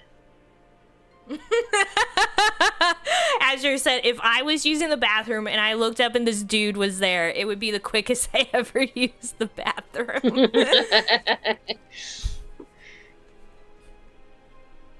Kajiwara had totally broken his stride. What now? The door to the... Oh, blah, blah, blah. The door to the study slid slowly open. It's Detective Kajiwara, sir. Please don't come here without asking. My apologies, Mr. Osawa. I just want to inform you that the toilet has been fixed. Right, fine. Osawa hardly cared. He just wanted this guy to give him a little piece. Oh my! Is that really all you have to say, sir? Nary a compliment or a encouraging word? Maybe a good job, Kajiwara, or you're getting a promotion, detective? Osawa blew out his breath in exasperation. How? How are you a detective? I'm not sure I get your meaning, sir. You are completely clueless. I'd like to ask your superiors to replace you with a detective who knows how to take his job seriously. Mr. Osawa, with all due respect, it's unusual for a precinct detective like me to be stationed here at a victim's home. What's your point? Not to brag, sir, but I happen to be an exceptional detective. Kajiwara beamed with pride. In fact, I made an excellent showing in the Superstar Detective contest we had in our police social media service. an online platform whose preliminary feature is allowing people to connect with one another. The police-exclusive social media network that Kajiwara belongs to, Poxy, is very strictly regulated, with any abusive language, slander, sexual content, or lame jokes deleted almost immediately. So nobody's talking. Yeah.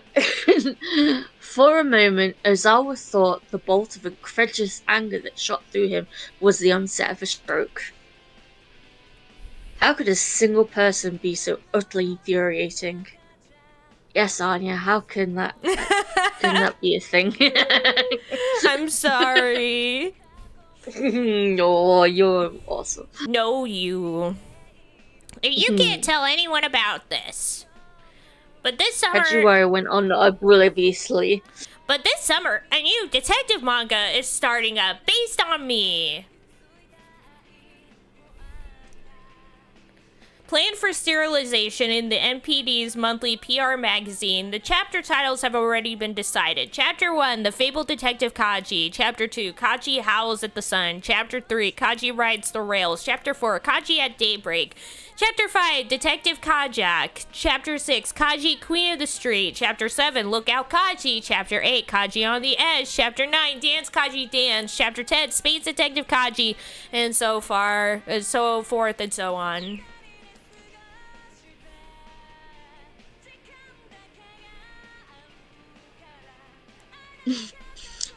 Ozawa spat out a pearl of feigned laughter. Detective Conan, heck yeah. A manga? I could tell you all about the plot, sir. Would you like to hear about it? I would not. It's about a telecommuting detective who solves major crimes using just his wits and his computer. Surely you'd like to hear about that, sir. I really wouldn't. I know I may not look it, but I'm pretty handy with computers. Kajiwara's eyes drifted over to Osawa's desktop. Ah! His hand darted to the mouse. In a matter of moments, he cleared the screensaver and booted up a web browser. He's touching it with the Yep.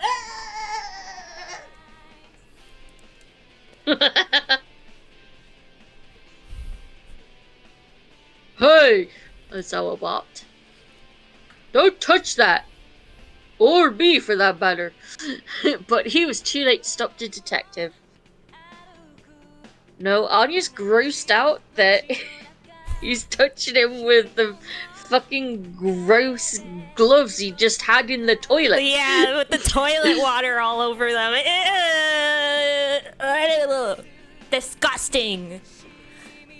The monitor showed the page for AyaNet, a fan page devoted to the Aya Kamiki.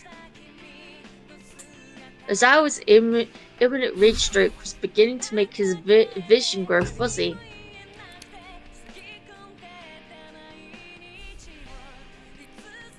That's you. You come to this site regularly, sir? Azure said, yeah, I would have fought him if that was me, yeah. Yep, same. Regularly? Well, I'm not sure I'd, let's just say yes. Ozawa trailed off, feeling the heat of a blush flare on his cheeks. There's a lot of stuff on this site. Is there a section you primarily spend time on? Well, I mean, for my part, I really only go to fan forums for folks 40 and over. Aha! With a twinkle of curiosity in his eyes, Kajiwara appeared at the computer screen. Having his privacy invaded to this degree was the ultimate disgrace, and covered in toilet water too. Alright, you're an amazing detective, Kajiwara, now fuck off! Just incredible! I see you in a new light now, would you please? Get the hell out of my room! Please leave me alone.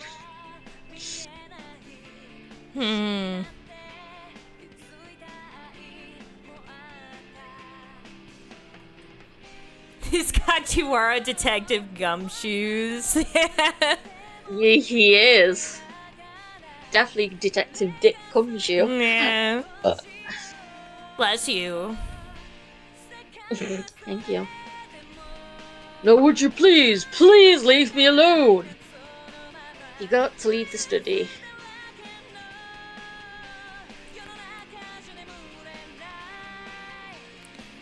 Sir, hold on. There's something I want to give you. Kajiwara This is another banana. Kajiwara reached into his pocket. I don't need a damn banana.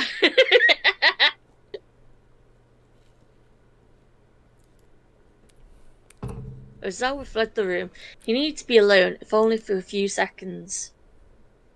But even if he could somehow shake Kajiwara, the other detectives had eyes all over his house. He had reached the limits of his patience. Couldn't even think straight anymore.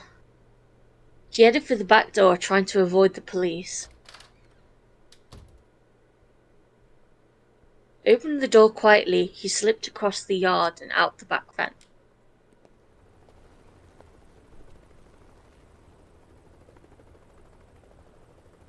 He didn't want to venture too far from the house, found a tiny alley and took cover there, thankful for a few moments to himself at last. While there, he caught sight of a man and young girl, a father and his daughter, running past on the main road. Looked as if they were running from something. The man glanced anxiously back over his shoulder, dragging his daughter by the hand. Ozawa watched absently as the pair rounded a corner and disappeared from sight. Not long after, a pair of thuggish-looking men came running along, heading in the same direction. Is that the leader of the magazine or whatever?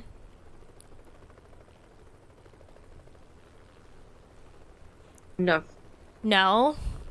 Mm-mm. I was just thinking, like, that's the only, like, father and daughter I know of.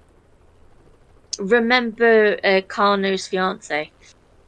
Oh, okay, yeah. And her father. I see. That's just a kid and his dad, yeah. You there? You see a guy and his daughter around here? Okay, it is them. Yeah, that's what I thought, was that it was the... Toyama and his daughter Hannah. They've come to Shoto while running from loan sharks. Just moments ago, Toyama was talking on the phone with Mineo Rikara. Hey, another jump! Wait, what? I can't? Nope. Why not?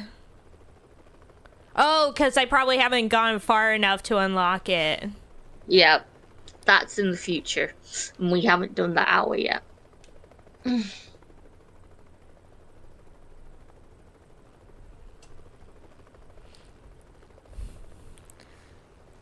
should come by this way. There was a hint of menace in his voice. Ozawa feigned ignorance. Don't think so, no. Come on, Yutaro, let's go. Alright. The two dashed off in the direction the father and daughter had gone. Ozawa took several long, deep breaths. Managed to calm down slightly, but the worry gnawing away inside him still lingered.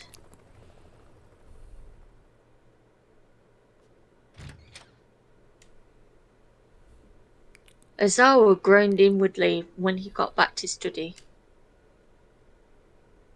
You're still here? Yes, sir. I was told to keep my eyes on you after all. Believe me, it shows. Mr. Osawa, if you're going to go outside, I'd appreciate if you let me know first. What? Had Kajiwara realized he snuck out the house? But more importantly, Kajiwara reached back into his suit pocket. I've been meaning to give this to you. He held out a small plastic bag. Inside was a scrap of paper of some sort. What's that? This is what was clogging the toilet, sir. With some hesitation, Ozawa took hold of the bag. That's...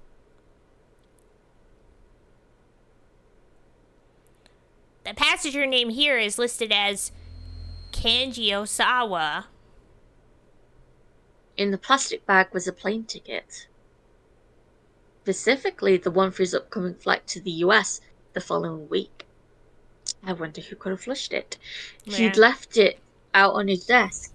How had it wound up getting flushed down the toilet? Probably his wife. Possibly. Yeah. I wonder who could possibly not want to go to the US. Like, he's so dumb. He's so dumb. This looks like it's pretty important, sir. I must say it was pretty careless of you to accidentally flush it. A wry sort of smile came into his face. Although, I suppose the question of who flushed it is another matter entirely. So I was at a loss for words. I just love the music and the slow. Yeah. Zoom in on his face, yeah. No one has tried to flush his plane ticket on purpose, he was sure of it.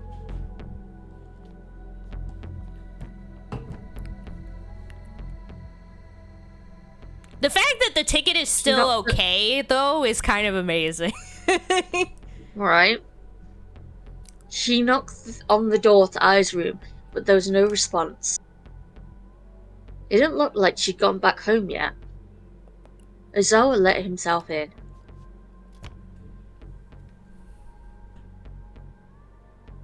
Whoa, her room is like a mess. You probably can't talk. The stinging scent of her perfume pervaded the room, which was decorated all in white. Like a prison. Yeah. Clothes were strewn all about as if to put her sloveliness on display. She'd been like this ever since they got married, and Ozawa had long since stopped caring. Must have been I who tried to flush the ticket. He knew she didn't want him to go to America, but still, couldn't she have found a better way to get rid of it? Thanks to her, he'd been stuck hunched over the damn toilet, fighting with the plunger. Ozawa sat down on the bed amidst the brand name clothing. Then he spotted some odd down by his feet. It was a gold cigarette lighter. Just when had I picked up smoking? Ozawa picked up the lighter and set it on the shelf next to the bed. He started out of the room, but then he noticed the scrapbook on the bookshelf. The rest of the shelf was filled with fashion magazines. The scrapbook definitely drew his eye. Curious, he took it down and opened it.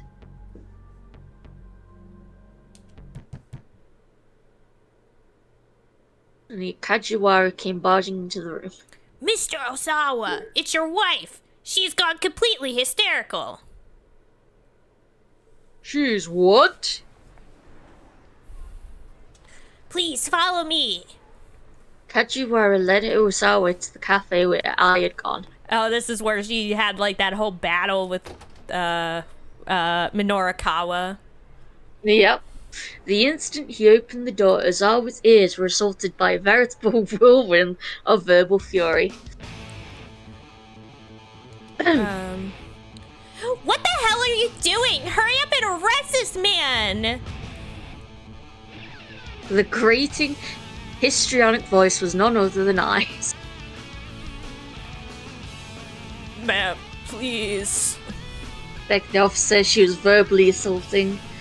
I just need you to come with me for a while so I can ask you a few questions about the situation. The officer looked nearly on the verge of tears. I don't think cocaine's gonna help this, Andrew. A strange man not to be outdone by I shouting, adding his own voice to the chorus. Hurry up and find that listening device! She's got one on her, I'm sure of it! Oh, shut up. Please, please shut up. He'd only just stepped through the door and already Ozawa wanted to run away. The cafe was almost deserted. Probably the rest of the clientele had been driven off.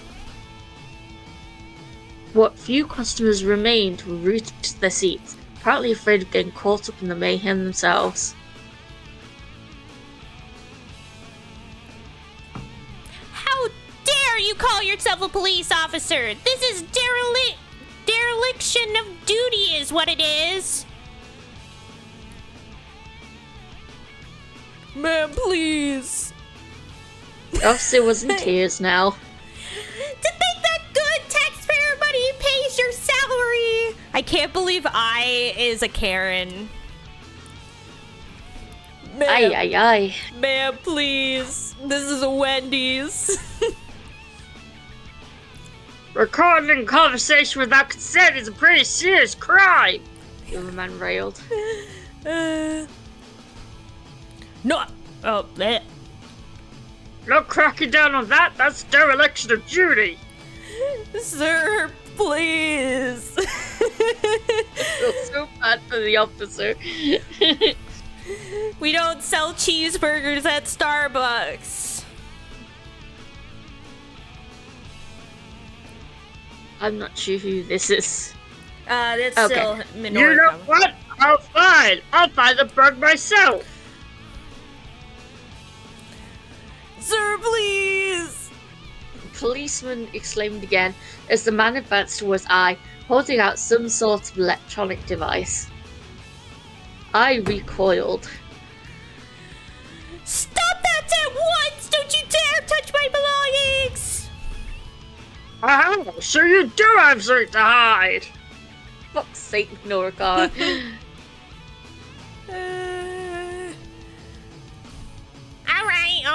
Alright. Kajiwara interposed himself between I and the strange man. Oh, not you! Why don't you mind your own business and get the hell out of here? Yeah! Mind your own business! Oh, don't you mind me? Ma'am, your husband is here. He gestured at Usawa.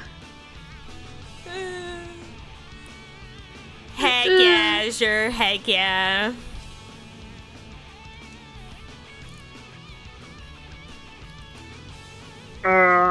As Awa didn't expect to be put on the spot, he stood frozen, speechless. Ooh, nice, Azure. Yeah, there's some food from campus that I also miss. Like, there was this place on campus that was like a pizza place. Incredibly unhealthy, but I always kind of crave it every once in a while. When I read caribou, I was like, you had a deer in there? Now what? What do you want?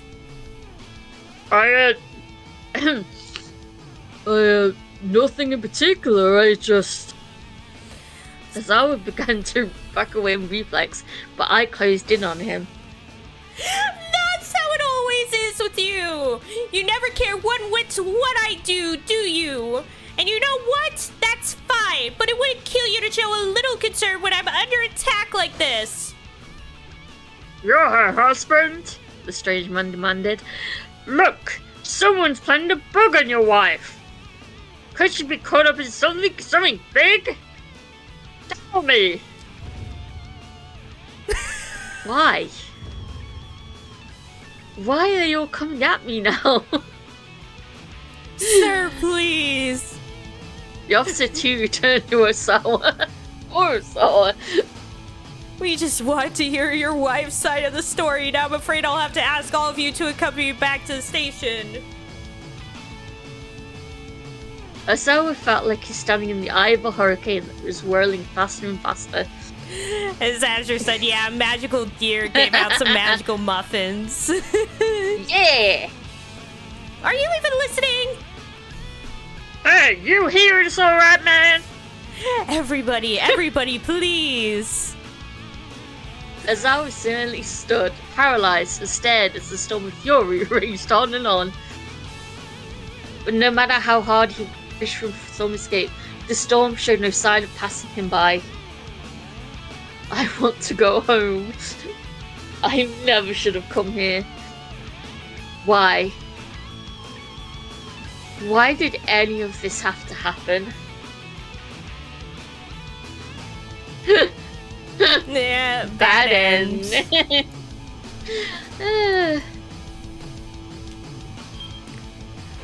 Osawa walked into the middle of an argument between his wife and some weirdo at the cafe. The fight kept escalating until everyone involved got an invite down to the police station. It's doubtful that anything Osawa could have said would have stopped Ai from leaving the house in a huff, so maybe the guy she's arguing with needs to change what he does.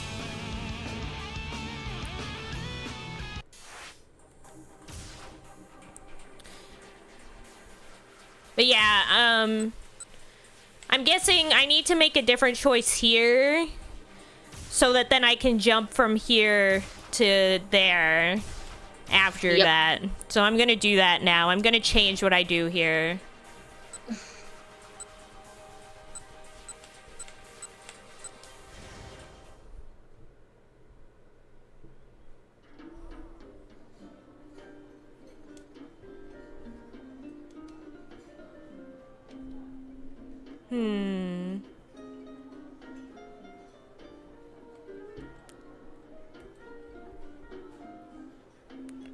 Let me try, like, just ignoring everything.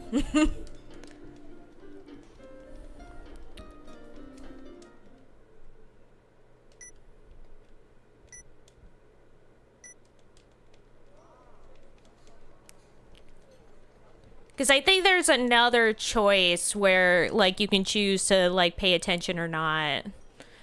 Oh, and she's here. Yeah.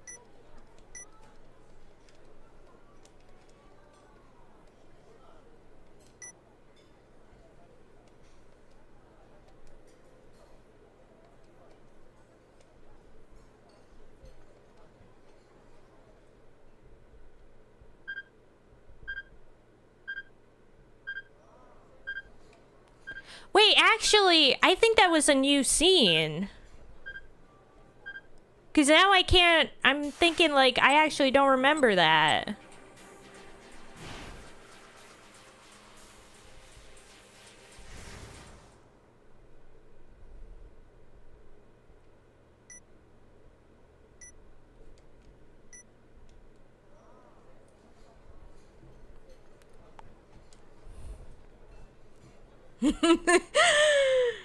The camera just keeps zooming in until we're in his pupils, exactly.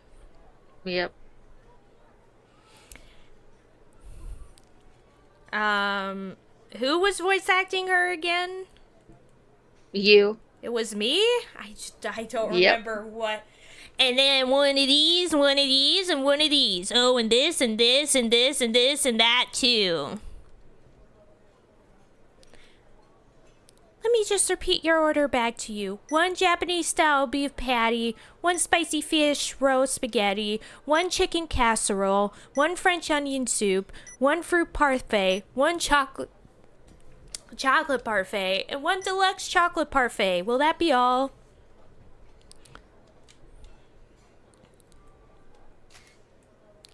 Ryoko Kakinuma, a second-year student at Midoriyama Academy's law school. She was hassled by a pair of hustlers on her way to work and showed up 5 minutes late for her shift. The manager told her that those 5 minutes were coming out of her pay, so she's a bit irritated right now. Oof.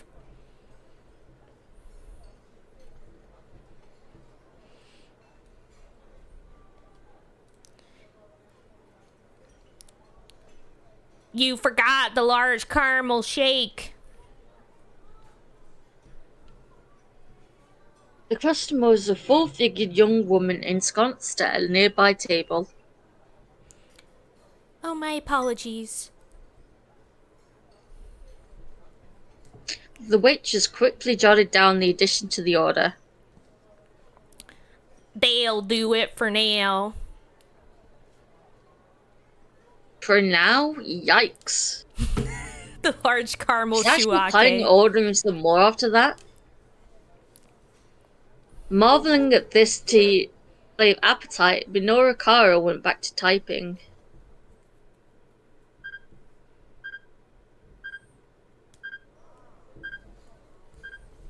Now what? He heard a strange beeping sound again, subtly different from the first time. And this time it was closer. Seriously, what the heck is that?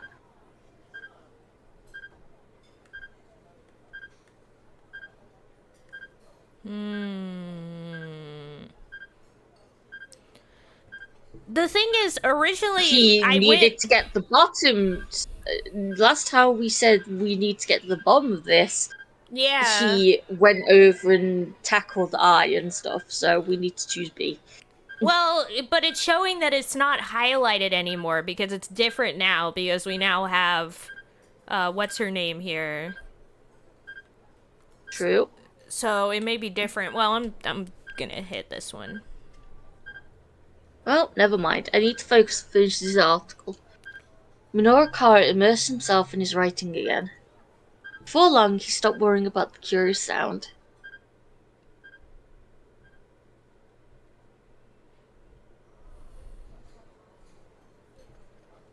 The plump young woman set about devouring all the food she ordered, despite the strange look she was getting. Now that was an appetite to be reckoned with. It took her under 3 minutes to polish off the lot. Then, looking not the least bit sated, she picked the menu right back up. Oh, this is like a health condition at this point. Yep. Was she seriously going to order more?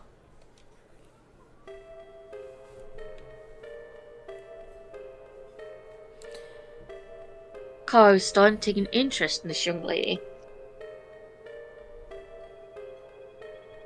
There might be a story here.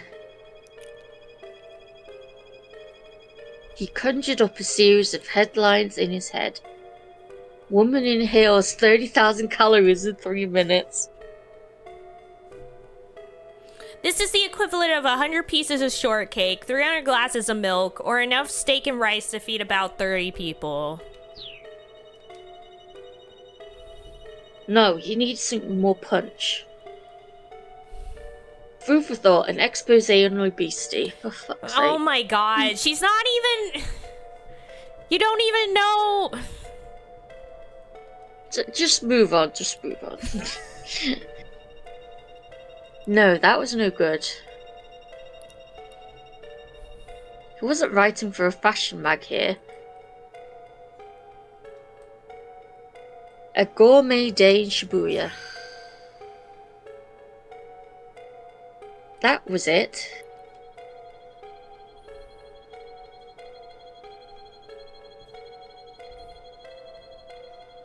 He'd be able to whip something up if he went with the foodie angle.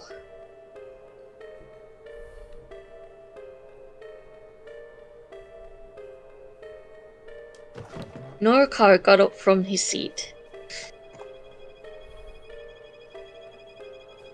That was pretty impressive, he said to the hungry diner. Do you always eat that much? The young woman glared back at him. Not always. Suddenly tension filled the air. Oops, was that way too blunt of me?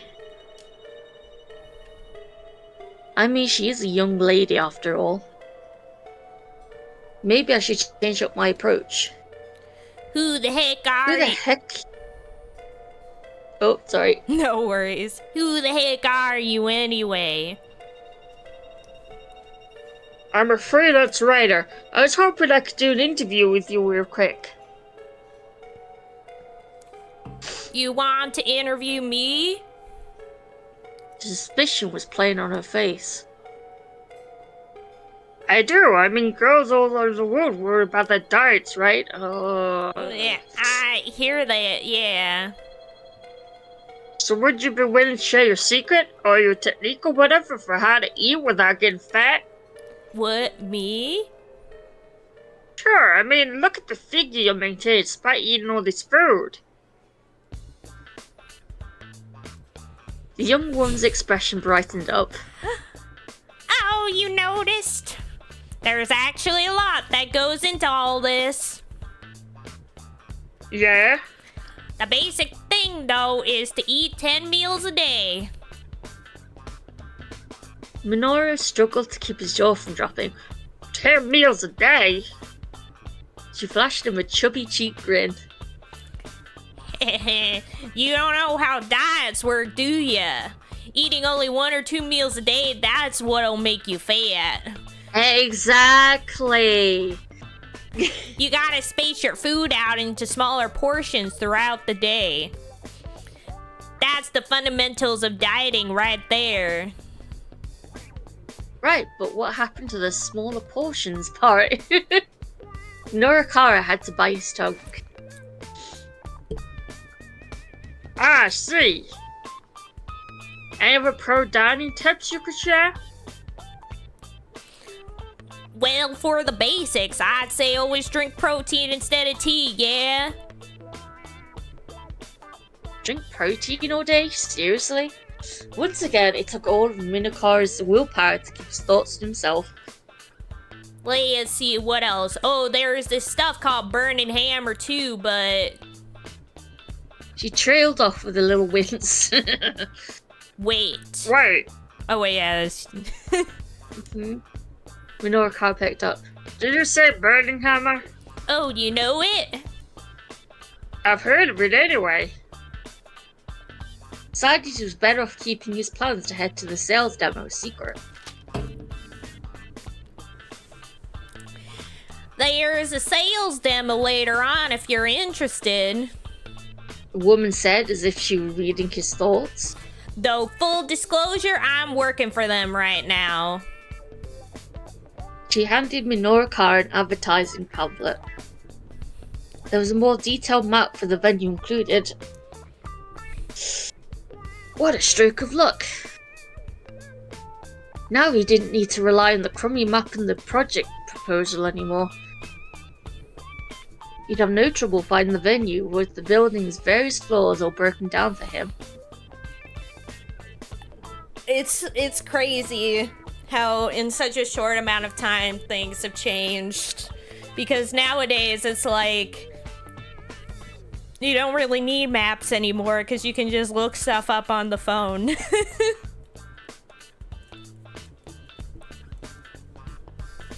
And actually, I gotta get back to work.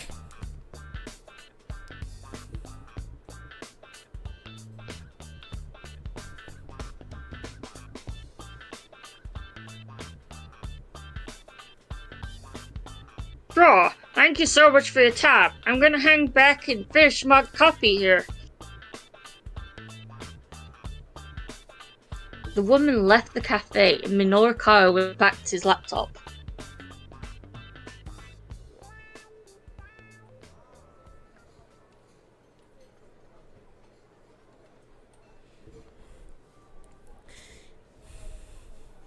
He'd gotten some new info on the Burning Hammer sales demo, but he'd also lost some more time.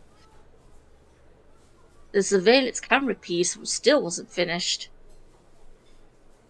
It was going to be a near thing to get it done before the sales demo started.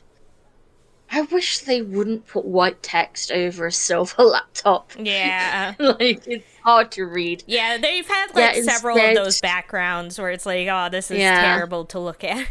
I found that irritating when I first played it too. Yeah, instead of returning to his writing, he got out his cell phone. Like that one image earlier, it was like, it hurt my eyes actually to look at it.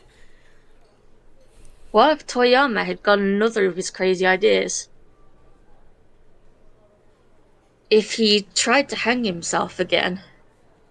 thought said Minakara too worried to work on his copy.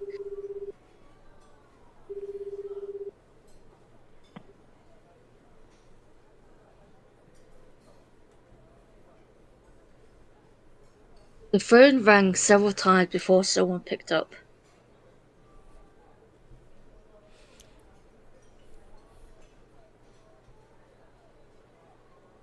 Mr. Toyama, where are you right now?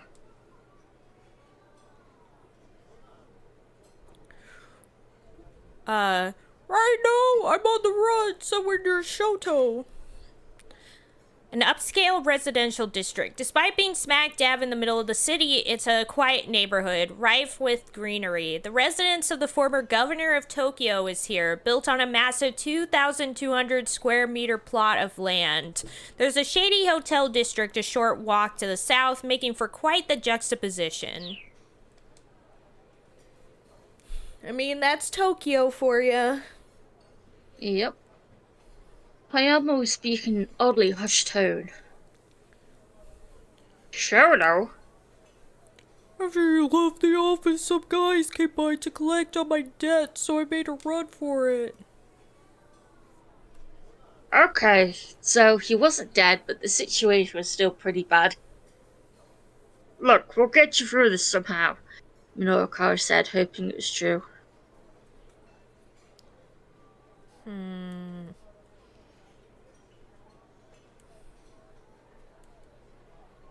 I wouldn't go back to the office. I feel like that's like leading you back into trouble, because the next place they may look is back at the office.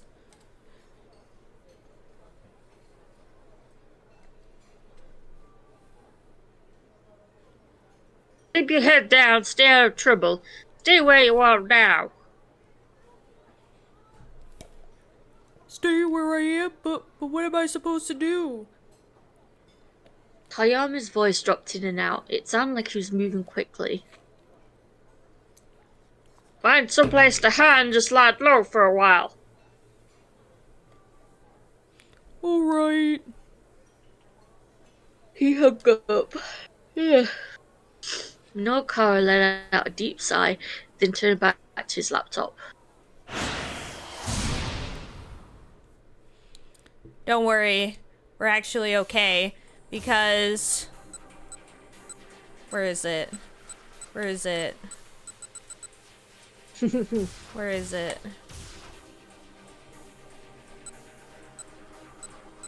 Is it this one? Oh.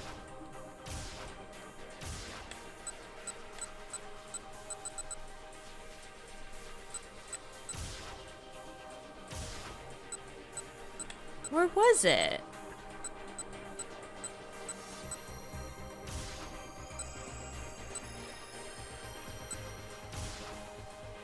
I guess it was... Was it this one? No, it wasn't, because that was the jump that led us back.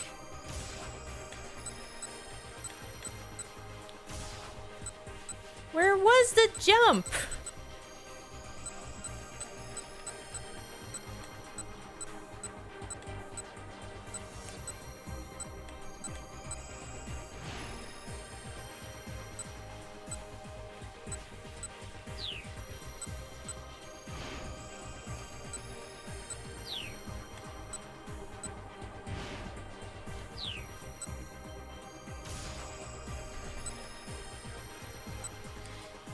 I'm trying to remember where we had the jump.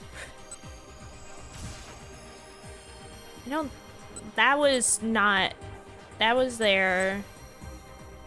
This one was for... I remember we saw it in... I think it was Osawa. Oh, shoot. I didn't mean to do that. I think it was in Osawa that we saw the jump. But it's not showing it for some reason.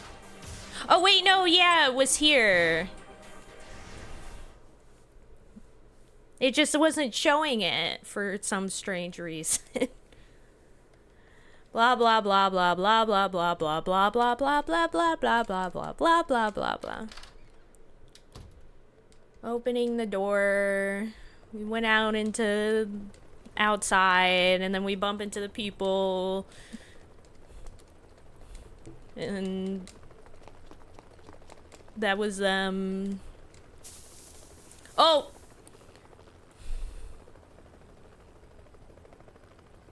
As he looked around wild-eyed, he spotted Osawa watching him from the alleyway.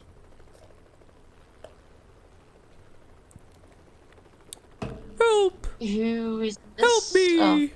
Please! If these guys catch me, Oh! The father's eyes went wide when he got a look at Osawa's face. Here! Huh? Osawa thought he recognized this fugitive. Too, though he couldn't remember from where. There's some real nasty guys after us. I know I have no right to ask you this, but please, at least help me keep my daughter safe. You should probably go to the police if... No! They won't be able to help me with this. Please, I'm begging you, help me. Me. Me. I'm so sorry, but... Please, if not me, then at least help my daughter. Osawa looked down at the girl. Unlike her father, she was calm and reserved. She reminded him of Maria still.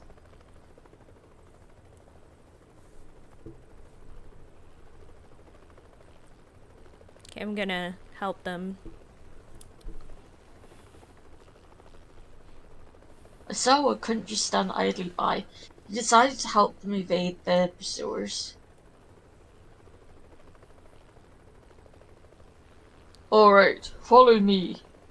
Oh, thank you. Thank you so much. He led the two back to his house and into the storage shed out back. You can lay low in here for a while if you like. That looks so creepy. It looks like they're just disembodied heads. Little bit. Yeah, they look like the ghosts. The shed was fairly large. There's plenty of space for the man and his daughter, yet they're choosing to be really creepy. Yep. I'm so sorry. I'm not sure how I can possibly thank you. Don't worry. Osawa closed his shed door and headed back out to take a look around. Two thuggish-looking men came running up to him. No doubt these were the people the father and daughter run from. You there, said the one in the sunglasses, blah blah blah, they already said that. Okay, now we can jump.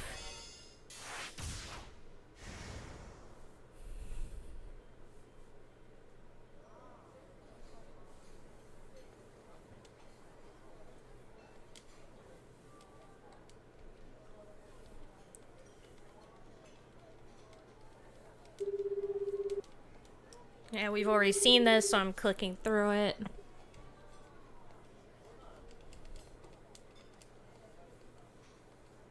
Blah blah blah blah blah blah blah blah blah blah blah blah blah.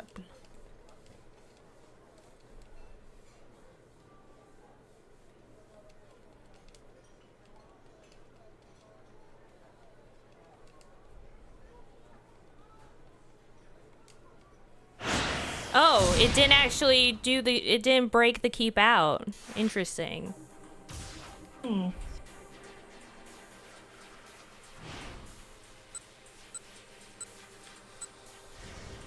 Let me see if I can continue on from here. Like, what's gonna happen?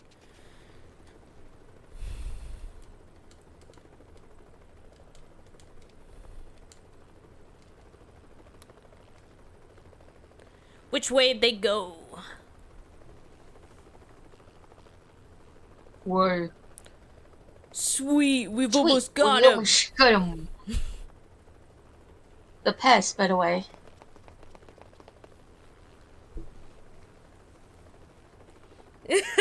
Oh my gosh, Asher. Osawa waited until they were fully outside, then called out to the shed. Alright, they're gone. The door stayed closed, however. I'm really sorry. Those guys might come back this way. Is it okay if we hide out here a little while longer? Sound desperate, pitiful, really. Sure, go ahead. With that, he headed back inside. Evidently, he just wasn't going to get any time alone today, no matter where he went.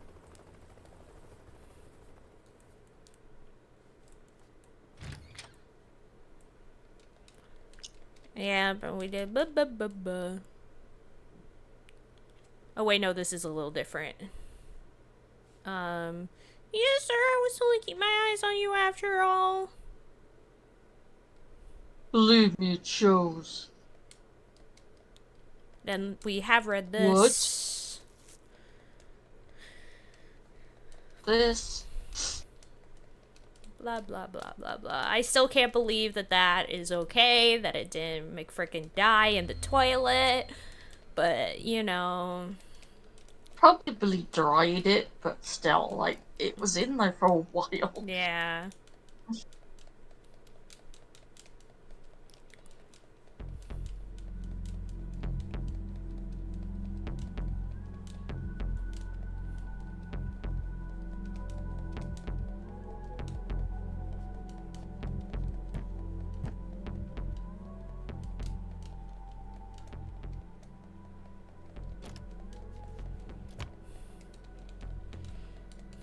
The struggle of clicking through is real. I'm like pressing the A button like constantly. I'm like A.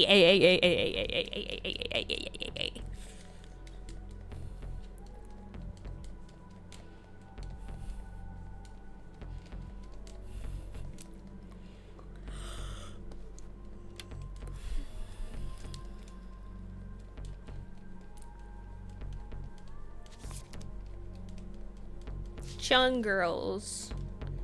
Wait, why does that say yogurt? Yogurt on the bottle. It was so weird.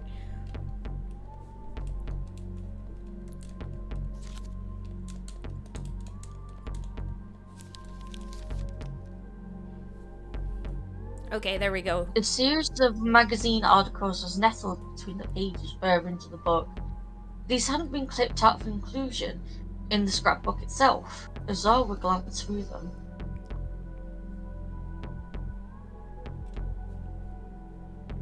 Flowering Okoshi's pharmaceutical arranges marriage and political convenience. It was a self-indulgent piece from some rag called All-Star General Gossip from right after he and I had gotten married. When the piece had first run, he'd been too furious to read it. Now he gave it a quick looking over. It was pretty much exactly what he'd expected. It talked about how one of the corporate directors had sacrificed his own daughter in order to keep one of his researchers on board.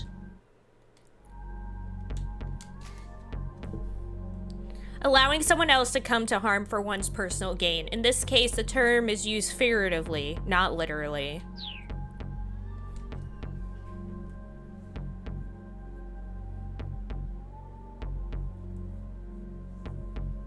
Referring, of course, to Makano offering Kurosawa Ai's hand in marriage. Rumors abound of marital strife between the newlyweds. The article went on to talk about how Ai had been dating another man before she and Ozawa had gotten married. The whole thing was a bunch of pure rubbish. Any marriage involved some kind of calculated self-interest after all. No. Whatever the reasons for their union, nothing changed the fact that I was now his wife. With a faint sigh, Ozawa put the scrapbook back on the shelf.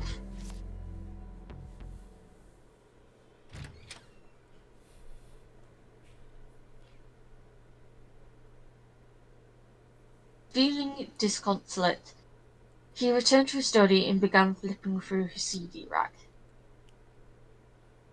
His eyes scanned from Ai Kamiki's album For Tomorrow, Forevermore.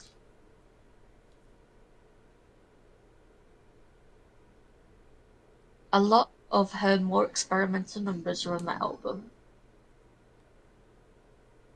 Given how discombobulated he felt right now, this is what he needed to hear.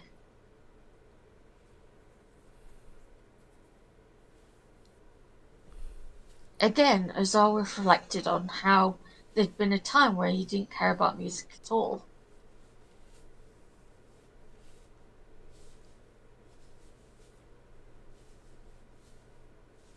He'd simply purchased copies of the most popular CD of the moment as birthday presents for his 2 girls.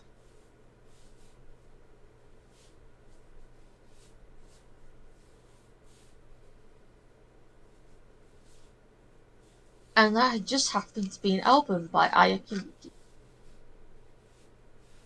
She told me he was thrilled by the gift, but Maria didn't seem terribly fond of it. The next day, she tossed the album on her father's desk. Figuring that throwing it away would be a waste, Ozawa stuck the CD into his computer to give it a listen.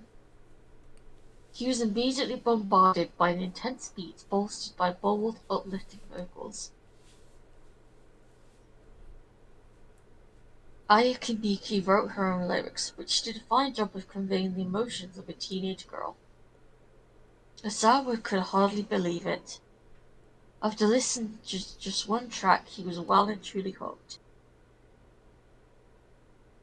Before the day was out, he had purchased her entire discography.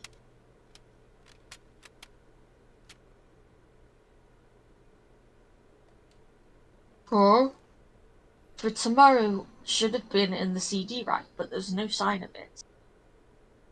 Where the heck is it? Why isn't it here? For a moment he wondered if he'd gone crazy, and then he remembered. It was at the lab. He'd wanted something to listen to on break and work, so he bought the album there. Damn it!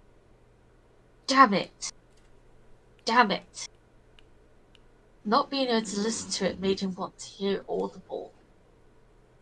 It wasn't like he could just go out and buy another copy right now either. He'd just have to borrow the copy he'd given to Hitomi all those years ago. If only the internet was a thing. Yeah. Unable to contain his need to hear that music, he went into Hitomi's room. If only there wasn't a thing called Livewire or something. Yeah, or You YouTube. could do this shit, yeah. In 2008, no. There he quickly rummaged through the CD rack beside his daughter's bed. Parts of him felt like he was being a little sneak.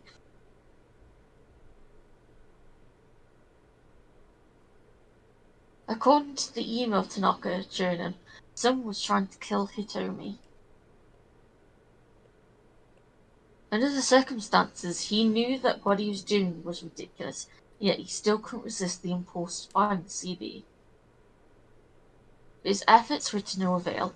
There were no Aya Kaneki CDs in the rack at all. Well, you know you can't do anything, you're not allowed to be doing anything. So, all you can do is distract yourself, unfortunately. Yeah. Ozawa pulled out every CD in the rack, but they were all classical music. He slumped back in disappointment. My daughters are boring. Yeah. It had to be somewhere here in her room.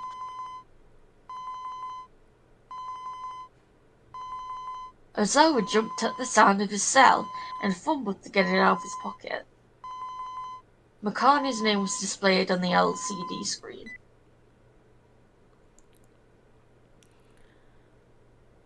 I'm up for it. Can't remember who this is. That was all Mikano said before hanging up.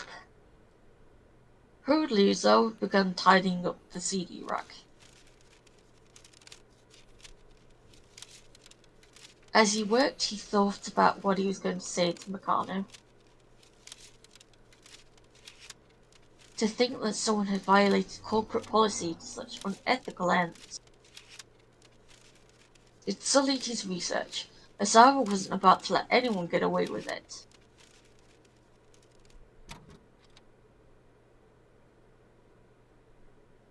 And yet, as he was about to leave Hitomi's room, a sudden uncertainty gripped him. He hesitated. Did he have any right to condemn Mikano for running trials in secret? His hand began to sweat as it gripped the doorknob. No, he didn't. How could he? His hands were dirty and all this too. There we go. Yeah.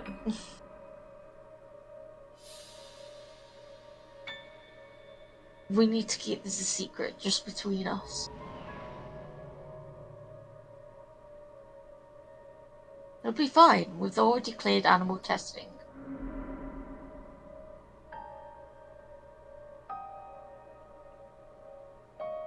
The memories hovered. Hovered. Ozawa himself had already administered the antivirus, hadn't he?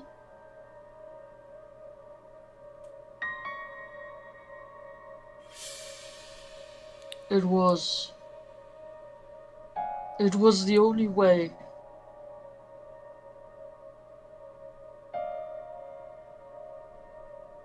Watching to nobody in particular, Ozawa trudged towards the front door of his house.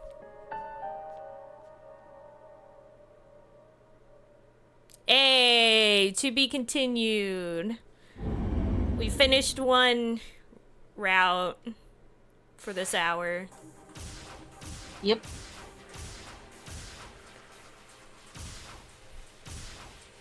And I think I'm gonna stop for now.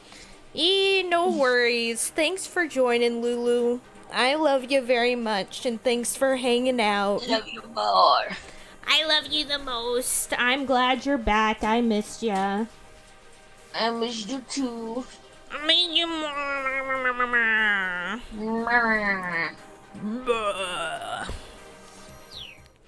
But She's vomiting out.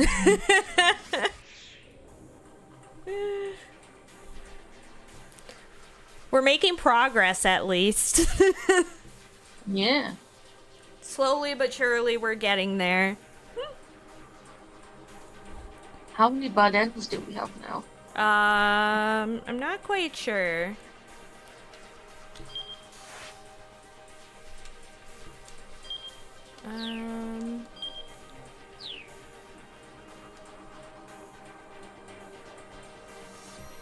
I don't know if I can check from here. I think I have to go somewhere.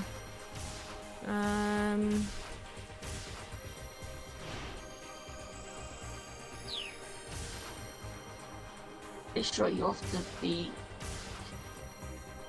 in a thing and then you press start and you have to be in the menu, I think. Yeah, that goes there. I have a keep out there and a keep out here. So I think it's Kano probably next. So let me...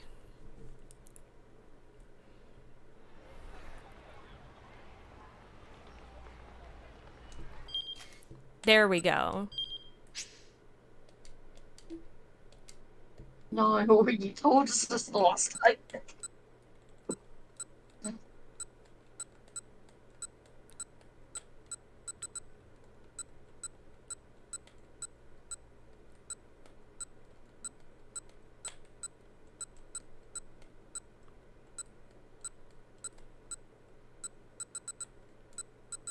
We have like the most with Kano. Yep. Amazing. But yeah. crazy. Don't be too concerned about the numbers, because some of them won't be able to get till later anyway. So Yeah. Well, I don't think I'm gonna get all the bad ends. But we have a good amount so far. yeah. Yee. Thanks for joining as always, Lulu. I've missed you a lot. Big hugs. And I missed you too. Yeah.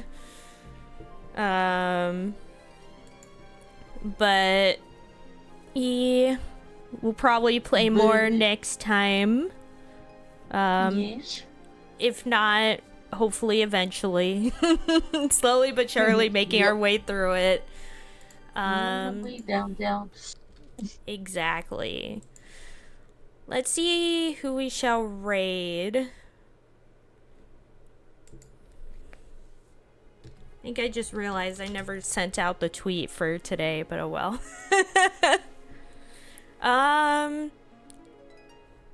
Oh, Mew is live actually. So let's raid Mew. I missed all of you the most, and that's a fact.